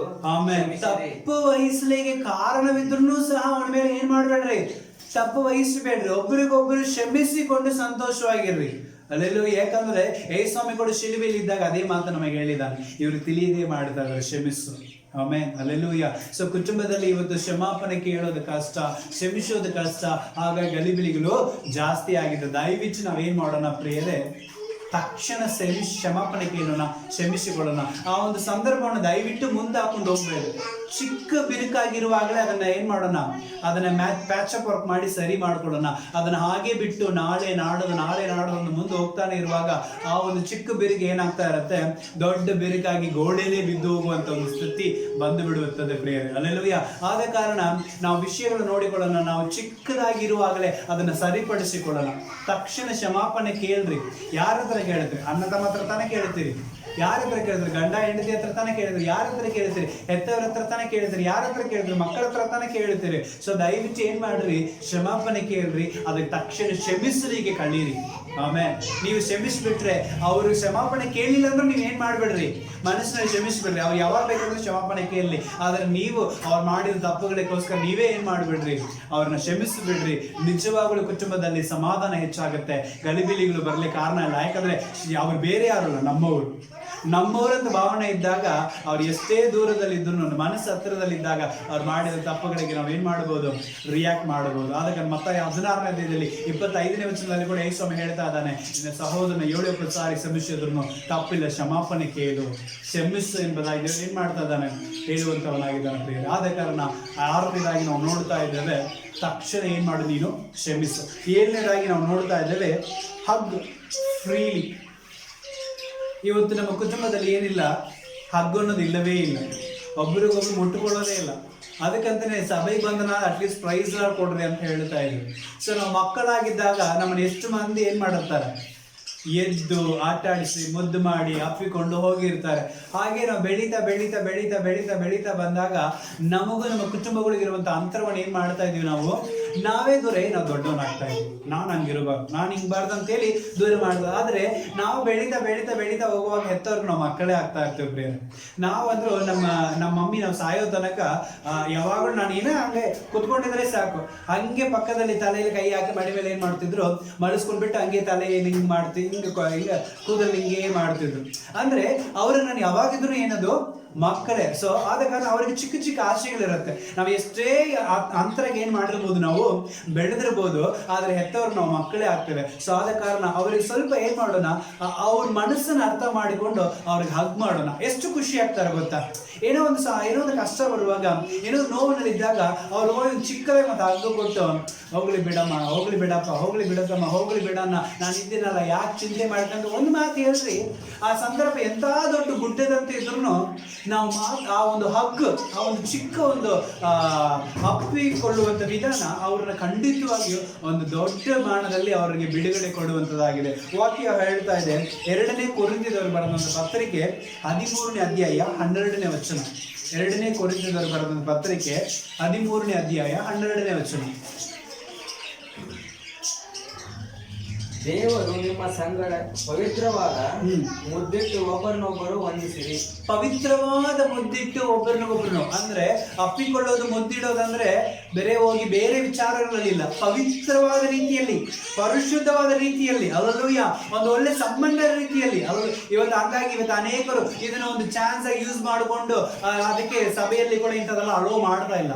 ಯಾಕಂದ್ರೆ ಏನ್ ಮಾಡ್ಬಿಡ್ತಾರೆ, ತಪ್ಪು ಕಲ್ಪನೆಗಳು ಬಂದು ಬಿಡತ್ತೆ ಅಂತ ಹೇಳಿ. ಕುಟುಂಬದವ್ರ ಹತ್ರ ಹೋಗಿ ಏನ್ ಮಾಡ್ರಿ, ಫ್ರೀ ಆಗಿ ಅಪ್ಪಿಕೊಳ್ರಿ, ಪರಿಶುದ್ಧ ಮುದ್ದಿಟ್ಟು ಒಬ್ರಿಗೊಬ್ರು ವಂದನೆ ಮಾಡಿಕೊಳ್ಳ್ರಿ. ಅಂದ್ರೆ ಅದರಲ್ಲಿ ಏನಿದೆ, ಆಶೀರ್ವಾದ ಇದೆ, ಅದರಲ್ಲಿ ಒಂದು ಬಿಡುಗಡೆ ಇದೆ, ಅದರಲ್ಲಿ ಒಂದು ಸಮಾಧಾನ ಇದೆ. ಇವತ್ತೇ ಹೋಗಿ ನೀವು ಬೇಕಾದ್ರೆ ಕಳಿತು ನೋಡ್ರಿ, ನಿಮ್ಮ ಹೆತ್ತವರಾಗಿರಲಿ, ಮಕ್ಕಳಾಗಿರಲಿ, ಏನೋ ಒಂದು ಆಗಿರಲಿ, ಅವರು ಒಂದು ವೇಳೆ ಏನೋ ಬೇಸರದಲ್ಲಿದ್ದಾರಾ, ನೋವಿನಲ್ಲಿದ್ದಾರಾ, ಒಂದು ಏನೂ ಇಲ್ಲ, ಸುಮ್ಮನೆ ಹೆಗಲ ಮೇಲೆ ಕೈ ಹಾಕಿ ಒಂದು ಚೂರು ಹಪ್ಪಿಕೊಂಡು ಏನೂ ಇಲ್ಲ ಯಾಕ ಅಂತ ಕೇಳಿ ನೋಡ್ರಿ, ಅವ್ರು ನಿಜವಾಗ್ಲೂ ತಮ್ಮ ಮನಸ್ಸಿನ ಎಲ್ಲಾ ದುಃಖವನ್ನು ಏನ್ ಮಾಡ್ತಾರೆ, ನಿಮ್ಮ ಮುಂದೆ ಹಂಚಿಕೊಂಡು ಅವರ ಹೃದಯವನ್ನು ಹಗುರು ಮಾಡಿಕೊಳ್ಳುವಂತವರಾಗಿದ್ದಾರೆ. ಹಲ್ಲೆಲೂಯಾ. ಸೊ ಈ ರೀತಿ ಮಾಡುವಾಗ ನಿಜವಾಗ್ಲೂ ಏನಾಗುತ್ತೆ, ಸಮಾಧಾನ ಆಗುತ್ತೆ. ಒಬ್ರು ಬೇಸರದಲ್ಲಿದ್ದಾರೆ ಅಂದ್ರೆ ನಿಮಗೂ ಅದನ್ನ ಅರ್ಥ ಆಗತ್ತೆ, ಆದ್ರೆ ಅವ್ರು ಬೇಸರ ಮಾಡಿಕೊಳ್ಳೋದು ನೋಡಿ ನಿಮಗೆ ಸಿಟ್ಟು ಬರುತ್ತೆ. ಏನ್ ಮುಖ ಹಿಂಗೆ ಅವಾಗ ಹಿಂಗೆ ಇರುತ್ತೆ ಹಂಗ ಅಂತ ಹೇಳಿ ಸಿಟ್ಟು ಮಾಡಿಕೊಂಡು ನಾವು ದೂರ ಹೋಗುವಾಗ ಇನ್ನೂ ಅದು ಏನಾಗ್ತಾ ಇರುತ್ತೆ, ಜಾಸ್ತಿ ಆಗುತ್ತೆ. ಅವ್ರ ಭಾವನೆಗಳು ಹೆಂಗಿರುತ್ತೆ, ನಾನು ಇಷ್ಟು ಕಷ್ಟದಲ್ಲಿದ್ದು ಕೇಳೋರು ಯಾರೂ ಇಲ್ಲಲ್ಲ. ಸೊ ಆದ ಕಾರಣ ಮನಸ್ಸಿನ ಭಾವನೆಗಳನ್ನ ಅರ್ಥ ಮಾಡಿಕೊಂಡು ಫ್ರೀಲಿ ಯು ಕ್ಯಾನ್ ಹಗ್, ಅಂದ್ರೆ ನಾವು ಫ್ರೀ ಆಗಿ, ಅಂದ್ರೆ ಫ್ರೀ ಅಂದ್ರೆ ಏನಂತಾರೆ, ಯಥಾರ್ಥವಾಗಿ ನಾವೇನು ಮಾಡಬೇಕು, ಅಪ್ಪಿಕೊಳ್ಳುವಂತವರಾಗಿರೋಣ. ಆಮೇಲೆ ಹಲ್ಲೆಲೂಯಾ. ಸೊ ಈ ರೀತಿ ಮಾಡುವ ಕುಟುಂಬದಲ್ಲಿ ಸಂತೋಷ ಹೆಚ್ಚಾಗುತ್ತೆ ಹೊರತು ಗಲಿಬಿಲಿ ಬರಲಿಕ್ಕೆ ಕಾರಣವೇ ಇಲ್ಲ. ಒಂದು ಯಾರ ನಿನ್ ಮಾತು ಕೇಳಲಿಲ್ವಾ, ಏನು ಬೇಡ, ಜಸ್ಟ್ ಹೋಗ್ರಿ, ಒಂದು ಹಗ್ ಮಾಡ್ರಿ, ಒಂದು ಪರಿಶುದ್ಧ ಮುದ್ದಿಡ್ರಿ, ಹಿಂಗೆ ಆಗುತ್ತೆ ಬಿಡ್ರಿ ಅಂತ ಹೇಳಿದ್ರೆ ಆಟೋಮೆಟಿಕ್ ಅವ್ರು ಏನಾಗ್ತಾರೆ, ಕೂಲ್ ಆಗೇ ಆಗ್ತಾರೆ. ಸೊ ಆದ ಕಾರಣ ಫ್ರೀ ಆಗ್ಲಿ. 8ನೇದಾಗಿ ನಾವು ನೋಡ್ತಾ ಇದ್ವಿ, ಪ್ರೇ ಫ್ರೀಕ್ವೆಂಟ್ಲಿ. ಹಲ್ಲೆಲೂಯಾ. ಅಂದ್ರೆ ಪ್ರಾರ್ಥನೆ ಹೆಂಗ್ ಮಾಡ್ತಾ ಇರಬೇಕು, ರೆಗ್ಯುಲರ್ಲಿ, ಅಂದ್ರೆ ಫ್ರೀಕ್ವೆಂಟ್ಲಿ, ಅಂದ್ರೆ ಸಮಯಕ್ಕೆ ತಕ್ಕ ಹಾಗೆ ತಪ್ಪದೆ ನಾವೇನ್ ಮಾಡ್ತಾ ಇರಬೇಕು, ಪ್ರಾರ್ಥನೆ ಮಾಡ್ತಾನೆ ಇರ್ಬೇಕು. ಸಮಯಕ್ಕೆ ತಕ್ಕ ಹಾಗೆ ಅಂದ್ರೆ ಡ್ಯಾನಿಯನ್ನು ಪ್ರಾರ್ಥನೆ ಮಾಡಿದ ಯಥಾ ಪ್ರಕಾರ 3 ಹೊತ್ತು ಅವನ ಕೋಣೆಯಲ್ಲಿ ಹೋಗಿ ಕೈಗಳನ್ನು ಎತ್ತಿಕೊಂಡು ಅವನೇನ್ ಮಾಡ್ತಿದ್ದ, ಪ್ರಾರ್ಥನೆ ಮಾಡ್ತಾ ಇದ್ದನು ಎಂಬುದಾಗಿ ನಾವು ನೋಡ್ತಾ ಇದ್ದೇವೆ ಪ್ರೇಯರ್. ಸೊ ಆದ ಕಾರಣ ಪ್ರಾರ್ಥನೆಯನ್ನು ಫ್ರೀಕ್ವೆಂಟ್ಲಿ ನಾವೇನ್ ಮಾಡ್ತಾ ಇರ್ಬೇಕು. ಇವತ್ತು ನಾವೇನ್ ಮಾಡ್ತಾ ಇದ್ದೀವಿ, ಪ್ರಾರ್ಥನೆ ಇಲ್ಲವೇ ಇಲ್ಲ, ಸರಿಯಾಗಿಲ್ಲವೇ ಇಲ್ಲ, ಸರಿಯಾದ ಸಮಯಕ್ಕೆ ಪ್ರಾರ್ಥನೆ ಕೂತ್ಕೊಳ್ಳೋಂಗಿಲ್ಲ. ಪ್ರಾರ್ಥನೆ ಸಮಯ ಇದ್ರೂ ನಾವು ಬೇಸರ ಮಾಡ್ತಾ ಇದ್ವಿ. ಆಯ್ತು ಬಿಡು ಈಗ 8, ಆಯ್ತು ಬಿಡು ಈಗ 8:15, ಆಯ್ತು ಬಿಡು ಈಗ 8:15, ಆಯ್ತು ಬಿಡು ಈಗ 8:45, ಆಯ್ತು ಈಗ 8:50 ಆಯ್ತು, ಎಂಡಿಂಗ್ ಪ್ರೇಯರ್ ಬಂದಿರ್ತಾವ, ಲಾಸ್ಟಿಗೆ ಅಟೆಂಡ್ ಮಾಡಿ ನಾನು ಪ್ರೇಯರ್ ಬಂದೀನಿ ಅಂತ ಒಂದು ಸಮಾಧಾನ ಮಾಡಿಕೊಳ್ಳೋಣ ಅನ್ನೋ ಮಟ್ಟಿಗೆ ಈಗ ಪ್ರಾರ್ಥನೆಗಳು ಅಷ್ಟು ಮಟ್ಟಿಗೆ ನಮ್ಮ ಜೀವಿತದಲ್ಲಿ ಬಂದು ಬಿಟ್ಟಿದೆ. ನಾವು ನೋಡ್ತಾ ಇರ್ತೀವಿ, ಆನ್ಲೈನಲ್ಲೇ ಇರ್ತಾರೆ, ಸ್ಟೇಟಸ್ ಆಗ್ತಾ ಇರ್ತಾರೆ, 8:10ಗೆ 8:15 ನಾವು ನೋಡ್ತಾ ಇರ್ತೀವಿ, ಅವ್ರ ಸ್ಟೇಟಸ್ಗಳು ಬಂದಿರುತ್ತೆ, ಆದ್ರೆ ಪ್ರೇಯರ್ ಅಟೆಂಡ್ ಆಗಿರೋದಿಲ್ಲ. ಸೊ ಆದ ಕಾರಣ ನಾವು ಇವತ್ತು ಪ್ರೇಯರ್ನ ಫ್ರೀಕ್ವೆಂಟ್ ನಾವು ಮಾಡ್ತಾ ಇದ್ದೀವ. ವಾಕ್ಯ ಹೇಳ್ತಾ ಇದೆ, ಲೂಕನ ಪುಸ್ತಕ 18ನೇ ಅಧ್ಯಾಯ 1ನೇ ವಚನದಲ್ಲಿ, ಬೇಸರಗೊಳ್ಳದೆ ಪ್ರಾರ್ಥನೆ ಮಾಡ್ರಿ ಎಂಬುದಾಗಿ. ಹಲ್ಲೆಲೂಯಾ. ನಾವ್ ಹೆಂಗ್ ಮಾಡ್ಬೇಕಂದ್ರೆ ಪ್ರಾರ್ಥನೆಗೆ ಬೇಸರಗೊಳ್ಳಬಾರ್ದು. ಇವತ್ತು ಅನೇಕರು ನಾವೇನ್ ಮಾಡ್ತಾ ಇದ್ದೀವಿ, ಪ್ರಾರ್ಥನೆಗೆ ಬೇಸರ, ರಾತ್ರಿ 1 ಗಂಟೆ ಆದ್ರೂ 3 ಗಂಟೆ ಆದ್ರೂ ಫ್ರೆಂಡ್ಸ್ ಜೊತೆ ಕೂತ್ಕೊಂಡು ನಮ್ಮ ಸಮಯಗಳಲ್ಲಿ ಈಗೆಲ್ಲ ಬೇಸರ ಆಗೋದೇ ಇಲ್ಲ. ಬೆಳಗ್ಗೆ 6 ಗಂಟೆಗೆ ಎದ್ದು ಕುತ್ಕೋಬೇಕು ಪ್ರಾರ್ಥನೆ ಅಂದಾಗ ಎಷ್ಟು ಬೇಸರ, ಇಡೀ ಪ್ರಪಂಚದ ಭಾರ ತನ್ನ ಮೇಲೇನೆ ಹಾಕಿದ ಮಟ್ಟಿಗೆ ನಾವು ನಿದ್ದೆ ಮಾಡ್ತಾ ಇರ್ತೀವಿ. ಸೊ ಎಚ್ಚರ ಆಗೋದಿಲ್ಲ, ಎಚ್ಚರವಾಗೋದ್ರೂ ಮನಸ್ಸು ಬರೋದಿಲ್ಲ, ಮನಸ್ಸು ಬಂದ್ರೂ ನಾವು ಕಾಲ್ ಹಚ್ಚಿದ್ರು ಪ್ರಾರ್ಥನೆ ಏನ್ ಮಾಡೋದಿಲ್ಲ, ನಾವು ಸರಿಯಾಗಿ ಕೇಳೋದಿಲ್ಲ. ಅಷ್ಟು ಮಟ್ಟಿಗೆ ನಾವು ಏನ್ ಮಾಡಿದ್ದೇವೆ, ಪ್ರಾರ್ಥನೆ ಇವತ್ತು ನಮ್ಮ ಜೀವಿತದಲ್ಲಿ ಬೇಸರವಾಗಿದೆ. ಆದ್ರೆ ವಾಕ್ಯ ಹೇಳ್ತಾ ಇದೆ, ಯೇಸು ಕ್ರಿಸ್ತನೇ ಹೇಳಿದ ಮಾತಿದೆ, ಬೇಸರಗೊಳ್ಳದೆ ಏನ್ ಮಾಡ್ರಿ, ನೀವು ಪ್ರಾರ್ಥನೆ ಮಾಡ್ರಿ ಎಂಬುದಾಗಿ. ಮಾರ್ಕನ ಪುಸ್ತಕ 11ನೇ ಅಧ್ಯಾಯ 21-24ನೇ ವಚನದಲ್ಲಿ ಕೂಡ ನಾವು ನೋಡ್ತಾ ಇದ್ದೇವೆ, ನೀವು ನಂಬಿಕೆಯಿಂದ ನೀವೇನ್ ಮಾಡ್ರಿ, ದೇವರ ಹತ್ರ ಬರುವಾಗ ದೇವರು ಇದ್ದಾನಂತ ನಂಬಿಕೆಯಲ್ಲಿ ಬಂದು ನೀವೇನ್ ಮಾಡ್ರಿ, ಪ್ರಾರ್ಥನೆ ಮಾಡ್ರಿ ಎಂಬುದಾಗಿ ದೇವರು ಅಲ್ಲಿ ಹೇಳ್ತಾ ಇದ್ದಾನೆ. 1ನೇ ದೇವಸ್ಥಾನಕ್ಕೆ ಪುಸ್ತಕ 5ನೇ ಅಧ್ಯಾಯ 15ನೇ ವಚನದಲ್ಲಿ ನಾವು ನೋಡ್ತಾ ಇದ್ರೆ, ಎಡೆಬಿಡದೆ ಪ್ರಾರ್ಥನೆ ಮಾಡ್ರಿ ಎಂಬುದಾಗಿ ದೇವರ ವಾಕ್ಯ ಇದೆ. ಆಮೇಲೆ ನಾವು ಪ್ರಾರ್ಥನೆ ಹೆಂಗ್ ಮಾಡ್ಬೇಕಂತೆ, ತಪ್ಪದೆ ಎಡೆಬಿಡದೆ ಮಾಡುವಂತವರಾಗಿ ನಾವಿರಬೇಕು. ಹಲ್ಲೆಲೂಯಾ. ಸತತವಾಗಿ ನಾವು ಪ್ರಾರ್ಥನೆಯಲ್ಲಿ ಇರಬೇಕಂತ ಅರ್ಥ. ಹಲ್ಲೆಲೂಯಾ. ಇವತ್ತು ಪ್ರಾರ್ಥನೆ ಏನಾಗಿದೆ ನಮ್ಮ ಜೀವಿತದಲ್ಲಿ, ಬೇರೆ ಒಂದು ಕ್ವಶನ್ ಮಾರ್ಕ್. ಸಮಾಧಾನಕರವಾಗಿರುವಂತ ಪ್ರಾರ್ಥನೆ. ಈಗ ನೋಡ್ರಿ, ಎಲ್ಲೋ ಆಟಕ್ಕೆ ಹೋಗಿದ್ದೀವಿ, ಇಲ್ಲ ಏನೋ ಕಂತು ಕಟ್ಟಿದ್ದೀವಿ, ಅದರಲ್ಲಿ ಏನಾದ್ರು ಲಾಟ್ರಿ ಹೊಡೆದ್ರೆ ಎಷ್ಟು ಖುಷಿ ಆಗುತ್ತೆ. ಸಮಾಧಾನ ಬಹುಮಾನ ಬಂದ್ರೆ ಏನ್ ಮಾಡ್ತೀವಿ, ಖುಷಿ ಪಡ್ತೀವ, ಎಲ್ಲರಿಗೂ ಬಂದಿದ್ದೇನೆ ನನಗೂ ಬಂದಿದೆ, ಅದರಲ್ಲಿ ಒಂದು ಎಕ್ಸೈಟ್ಮೆಂಟ್ ನಮ್ಗೆ ಸಿಗೋದಿಲ್ಲ. ಆದ್ರೆ ಏನೋ ಲಾಟ್ರಿ ಹೊಡೆದ್ರೆ ನನಗೂ ಬಂದೈತೆ ಅಂತ 4 ಮಂದಿಗೆ ಹೇಳ್ತೀವಿ. ಇವತ್ತು 4 ಮಂದಿಗೆ ಹೇಳೋ ಒಂದು ವಿಷಯ ನಮ್ಮ ಜೀವಿತದಲ್ಲಿ ಆಗ್ತಾ ಇದೆಯಾ? ಇಲ್ಲ. ಯಾಕೆ? ಪ್ರಾರ್ಥನೆ ರೆಗ್ಯುಲರ್ ಆಗಿಲ್ಲ, ಫ್ರೀಕ್ವೆಂಟ್ ಆಗಿಲ್ಲ, ತಪ್ಪದೇ ಇಲ್ಲ, ಬೇಸರದಿಂದ ಪ್ರಾರ್ಥನೆ ಮಾಡ್ತೀವಿ, ಸಮಾಧಾನ ಬಹುಮಾನಗಳು ಮಾತ್ರ ಹೊಂದಿಕೊಳ್ಳುತ್ತೀವಿ. ಎಲ್ಲರೂ ಇದ್ದಾಗ ನಾನು ಆರಾಮಾಗಿದ್ದೀನಿ, ಎಲ್ಲರೂ ಇದ್ದಾಗ ನಾನು ಏನು ಬಂದ್ರು ಗುಳಿಗೆ ತಗೊಂಡು ಆರಾಮಾಗಿದ್ದೀನಿ ಆದರೆ ಮಿರಾಕಲ್ ಏನಾದ್ರು ನಡೆದಿದೆಯಾ? ಅದು ಬೇಕು ನಮಗೆ. ಪ್ರಾರ್ಥನೆ ಅಂದ್ರೆ ಏನಿರ್ಬೇಕು? ಅಲ್ಲಿ ಒಂದು ಮಿರಾಕಲ್ ಆಗ್ಬೇಕು. ನಾವು ಪ್ರಾರ್ಥನೆ ಮಾಡಿದ್ರೆ ನನಗೆ ಮಿರಾಕಲ್. ಅಬ್ರಹಾಮನ ಪ್ರಾರ್ಥನೆ ಮಾಡುವಾಗ ಅಲ್ಲಿ ಅಭಿಮೇಲೆಕನಿಗೆಲ್ಲ ಮಕ್ಕಳು ಬಂತು, ಸೊ ತಾನು ಸಹ ಒಂದು ಮಕ್ಕಳನ್ನು ಹಡೆದುಕೊಂಡ. ಕರೆಕ್ಟ್? ಸೊ ಇದೆಲ್ಲ ಬರಬೇಕಂದ್ರೆ ಪ್ರಾರ್ಥನೆ. ಇವತ್ತು ನಮ್ಮ ಜೀವಿತದಲ್ಲಿ ಮಾಡುವಂಥ ಪ್ರಾರ್ಥನೆ ನನಗೆ ಆರಾಮ ಹೋಗುವುದಿಲ್ಲ, ಪಕ್ಕದಲ್ಲಿದ್ದವ್ರಿಗೆ ಹಿಂಗೆ ಆರಾಮಾಗುತ್ತೆ. ಅರ್ಥ ಆಗತ್ತಲ್ಲ? ಸೊ ಅಷ್ಟು ಮಟ್ಟಿಗೆ ನಾವು ಬೇಸರದಿಂದ ಏನು ಮಾಡ್ತಾ ಇದ್ದೀವಿ? ಪ್ರಾರ್ಥನೆ ಮಾಡುವಂಥವರಾಗಿದ್ದೇವೆ ಬೇರೆ. ಸೊ ಆದ ಕಾರಣ ಪ್ರಾರ್ಥನೆ ಫ್ರೀಕ್ವೆಂಟ್ಲಿ ಮಾಡ್ತಾ ಇರಬೇಕು. ಅಂದರೆ ಕುಟುಂಬದಲ್ಲಿ ಗಲಿಬಿಲಿಗಳು ಬರೋಲ್ಲ. ನೀವು ಪ್ರಾರ್ಥನೆ ಎಷ್ಟು ಮಟ್ಟಿಗೆ ನೀವು ಮಾಡ್ತೀವೋ ಅಷ್ಟು ಅನುಭವಸ್ಥನಾಗಿ ಆಗ್ತಾ ಇರುತ್ತೆ. ಕುಟುಂಬದಲ್ಲಿ ಜಗಳಗಳು ಬರೋದಿಲ್ಲ, ಸಮಾಧಾನವಾಗಿ ಬರುತ್ತೆ. ಕುಟುಂಬದ ಪರಿಸ್ಥಿತಿಗಾಗಿ ನೀವು ಪ್ರಾರ್ಥನೆ ಮಾಡ್ಲಿಕ್ಕೆ ಅಳುತ್ತುಕೊಳ್ಳುತ್ತೆ. ಏನೋ ಬಂತ, ಆಯ್ತು ಬಿಡು ಪ್ರಾರ್ಥನೆ ಮಾಡೋದು, ಏನೋ ಆಯ್ತು ಬಿಡು, ಆ ಒಂದು ಮನಸ್ಸು ಬಂದುಬಿಡುತ್ತೆ. ಯಾಕಂದ್ರೆ ಪ್ರಾರ್ಥನೆ ಹೆಚ್ಚಾಗಿ ನೀವು ಸಮಯ ಕಳೆಯುವಾಗ, ಯಾಕಂದ್ರೆ ಪ್ರಾರ್ಥನೆ ಬಿಡುಗಡೆ ಮಾಡುತ್ತಂತ ಹಸ್ತವನ್ನು ಏನು ಮಾಡ್ತಿ ಹೊಂದಿಕೊಳ್ಳುವನಾಗಿದ್ದು. ಆದ ಕಾರಣ ನಮ್ಮ ಕುಟುಂಬದ ಸಮಾಧಾನಕ್ಕೆ ಬೇಕಾಗಿರೋದೊಂದು ವಿಷಯ ಏನಂದ್ರೆ 8ನೇದಾಗಿ ಪ್ರೇಯರ್ ಫ್ರೀಕ್ವೆಂಟ್ಲಿ. 9ನೇದಾಗಿ ನಾವು ನೋಡ್ತಾ ಇದ್ದೀವಿ ಚಿಯರ್ ಲೌಡ್ಲಿ. ಅಂದ್ರೆ ಏನ್ ಮಾಡಬೇಕು? ಶಬ್ದವಾಗಿ ಉತ್ಸಾಹದೊಂದಿಗೆ ನಿನ್ನ ಸಂತೋಷವನ್ನು ಹಂಚಿಕೊ. ಹಲ್ಲೆಲೂಯಾ. ಈಗ ಮದುವೆ ಅಂದ್ರೆ ಏನ್ ಮಾಡ್ತೀವಿ ನಾವು? ಬಂಧು ಬಳಗ, ಅಕ್ಕ ಪಕ್ಕ, ತಿಳಿದವರು ತಿಳಿಲಾರದವರು ಎಷ್ಟೋ ಮನೆ ಓಡಾಡ್ತೀವಿ. ಅವಾಗ ಕೈಕಾಲು ನೋವು ಬರೋಂಗಿಲ್ಲ, ಬೇಸರ ಆಗೋದಿಲ್ಲ. ಎಷ್ಟು ದೂರ ಬೇಕಾದ್ರೆ ಪ್ರಯಾಣ ಮಾಡ್ತೀವಿ ನಾವು, ಅಲ್ಲ? 1000 ಕಿಲೋಮೀಟರ್ ಕೂಡ ನಾವೇನ್ ಮಾಡ್ತೀವಿ? ನಾವು ಟ್ರಾವೆಲ್ ಮಾಡುತ್ತೀವಿ. ಟ್ರಾವೆಲ್ ಮಾಡಿ ಎಲ್ಲರಿಗೂ ಇನ್ವಿಟೇಷನ್ ಕೊಡುತ್ತೀವಿ. ಮದುವೆ ಇದೆ ಬರ್ರಿ, ಮದುವೆ ಇದೆ ಬರ್ರಿ, ಮದುವೆ ಇದೆ ಬರ್ರಿ ಅಂತ ಕರೀತಾ ಇರ್ತೀವಿ. ಮನೆಯಲ್ಲಿ ನಾವೊಂದು ಹಬ್ಬದ ವಾತಾವರಣ ಇರುವಾಗ ಎಲ್ಲರೂ ಖುಷಿಯಿಂದ ಕರಿತೀವಿ, ಬರ್ರಿ ಬರ್ರಿ, ನಮ್ಮನೆಗೆ ಬರ್ರಿ, ನಮ್ಮನೆಗೆ ಬರ್ರಿ. ಏನ್ ಮಾಡೋಣ? ಯಾಕಂದ್ರೆ ಸಂತೋಷವನ್ನು ಹಂಚಿಕೊಳ್ಳುವಂತ ರೀತಿ ಅದು. ಹಲ್ಲೆಲೂಯಾ. ಸೊ ಈ ರೀತಿಯಾಗಿ ಸಂತೋಷಗಳನ್ನ ನಾವು ಹಂಚಿಕೋಬೇಕು. ಆದ್ರೆ ಯಾವ ವಿಷಯಗಳಿಗೆ ಹಂಚಿಕೊಳ್ಳುತ್ತೀವಿ? ಎಲ್ಲ ವಿಷಯವನ್ನ ಹಂಚಿಕೊಳ್ಳ್ರಿ. ಇವತ್ತು ನೋಡ್ರಿ, ಬೇರೆ ಏನಿಲ್ಲ, ಖಾಲಿ ಇವತ್ತು ಕಾಮನ್ ಎಲ್ಲರಿಗೂ ಬೇಕಾಗಿರೋದು ಒಂದು ಮೊಬೈಲ್. ಈ ಒಂದು ಮೊಬೈಲ್ ತಗೊಂಡ್ರು ಕೂಡ ನಾವು ಏನ್ ಮಾಡ್ತಾ ಇರ್ತೀವಿ? ಪಾರ್ಟಿ, ಯಾವಾಗ ಖುಷಿ ಹೇಳ್ತೀವಲ್ಲ. ಯಾಕಂದ್ರೆ ನೀನು ಸಂತೋಷ ಆಗಿದೆ, ಆ ಸಂತೋಷದಲ್ಲಿ ನಾನು ಏನಾಗ್ಬೇಕು? ಭಾಗಿಯಾಗಬೇಕು. ಹಾಗಾಗಿ ಸಂತೋಷವನ್ನ ಚಿಯರ್ಫುಲ್ ಆಗಿ ನಾವೇನ್ ಮಾಡ್ಬೇಕು? ಕೊಡಬೇಕು. ಹಲ್ಲೆಲೂಯಾ. ಅದೇ ಪ್ರಕಾರವಾಗಿ ಎಲ್ಲ ವಿಷಯದಲ್ಲಿ ಸಂತೋಷವನ್ನು ಇನ್ನೊಬ್ಬರಿಗೆ ಕೊಡಬೇಕು.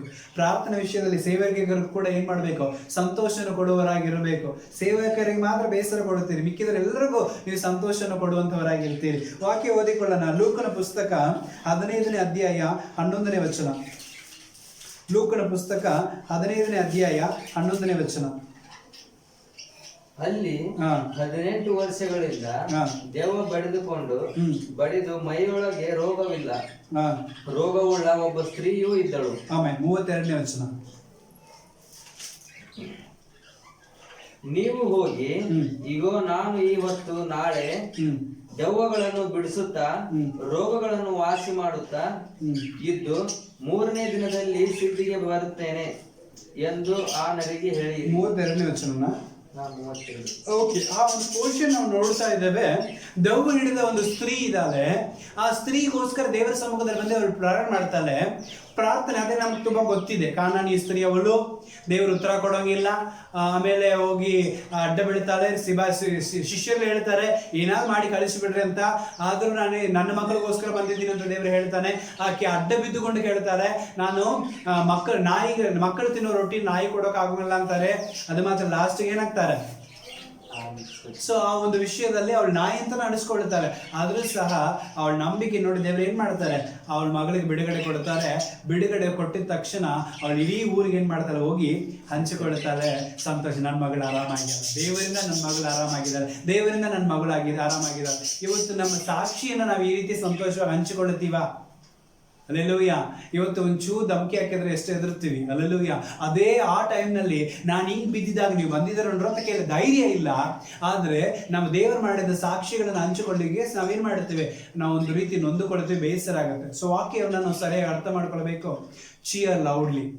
ಸಂತೋಷ, ನಿಮಗಿರೋ ಒಂದು ಸಂತೋಷವನ್ನ ನೀವೇನ್ ಮಾಡ್ರಿ? ಎಲ್ಲರಿಗೂ ಹಂಚಿಕೊಳ್ರಿ. ಅದಕ್ಕಾಗಿ ಕುಟುಂಬದಲ್ಲಿ ಥ್ಯಾಂಕ್ಸ್ ಗಿವಿಂಗ್ ಪ್ರಯರ್ ಇಡ್ರಿ ಅಂತ ಹೇಳೋದು. ದೇವ್ರ ಅಟ್ಲೀಸ್ಟ್ ವರ್ಷಕ್ಕೊಂದಿನ ಅದು ಏನ್ ಮಾಡಬೇಕು, ಥ್ಯಾಂಕ್ಸ್ ಗಿವಿಂಗ್ ಪ್ರಯರ್ ಅಂತ ಹೇಳಬೇಕು. ಇಲ್ಲ ಏನೋ ಒಂದು ಒಳ್ಳೆ ವಾತಾವರಣ ಕುಟುಂಬದಲ್ಲಿ ಎಲ್ಲ ಏನೋ ಸಮಾಧಾನವಾಗಿರುವಂತ ಒಂದು ದಿನ ಬರುವಾಗ ಅವತ್ತು ಒಂದು ಪ್ರಯರ್ ಇಟ್ಕೊಂಡು ಎಲ್ಲರನ್ನು ಕರೆಸಿ ಅವ್ರಿಗೆ ಒಂದು ಊಟ ಹಾಕಿ ಪ್ರಯರ್ ಇಡ್ರಿ. ನಿಜವಾಗ್ಲು ಅವ್ನು ಥ್ಯಾಂಕ್ಸ್ ಗಿವಿಂಗ್ ಪ್ರಯರ್ ಎಲ್ಲರಿಗೂ ಖುಷಿ ಆಗುತ್ತೆ. ಯಾಕೆ ಇವತ್ತು ಪ್ರಯರ್ ಇಟ್ಟಿವಿ? ಇಲ್ಲ ಇದೆಲ್ಲ ಆಗಿದೆ, ಇದೆಲ್ಲ ನೆನೆಸ್ಕೊಂಡು ಇವತ್ತು ನಾವು ಪ್ರಯರ್ ಇಟ್ಕೊಂಡಿವಿ. ಇವತ್ತು ನಮ್ದು ಈ ದಿನ ಇತ್ತು, ಅದರಲ್ಲಿ ಇದೆಲ್ಲ ನೆನೆಸ್ಕೊಂಡಿದ್ವಿ ಹೇಳುವಾಗ ಎಷ್ಟು ಸಂತೋಷ ಆಗುತ್ತೆ. ಅದರಿಂದ ದೇವರ ನಾಮವೂ ಸಹ ಏನಾಗತ್ತೆ ರೀ, ಮಹಿಮೆ ಹೊಂದುವಂಥದ್ದಾಗಿದೆ. ಆದ ಕಾರಣ ಚಿಯರ್ ಲೌಡ್ಲಿ. ಕೊನೆಯದಾಗಿ 10ನೇದಾಗಿ ಇರುವಂಥ ವಾಕ್ಯವನ್ನು ಓದಿಕೊಳ್ಳೋಣ. ಇದು ಎಲ್ಲರಿಗೂ ಬೇಕಾಗಿರೋದು, ಪ್ರತಿಯೊಬ್ಬರಿಗೆ ಅವಶ್ಯವಾಗಿರೋದು. ನಾನು ಹೇಳೋದಕ್ಕಿಂತ ಮುಂಚಿತವಾಗಿ ನಮ್ಗೆ ಗೊತ್ತಿರುತ್ತೆ ಕುಟುಂಬದಲ್ಲಿ ಏನು ಅವಶ್ಯಕತೆ, ಕುಟುಂಬದವರ ಹತ್ರ ಏನು ನಾವು ಎಕ್ಸ್ಪೆಕ್ಟ್ ಮಾಡ್ತೀವಿ, ಏನು ಕೊಡಬೇಕಂದ್ರೆ ಲವ್ ಜನರಲಿ. ಆಮೇಲೆ ಅಲ್ಲೆಲ್ಲೂಯ್ಯ ನಾವೇನು ಮಾಡಬೇಕು, ಪ್ರೀತಿ ಮಾಡಬೇಕು. ಅಲ್ಲೆಲ್ಲೂಯ್ಯ. ಸೊ ವಾಕ್ಯ ಓದಿಕೊಳ್ಳೋಣ. 1 ಪೇತ್ರ 4ನೇ ಅಧ್ಯಾಯ 8ನೇ ವಚನ.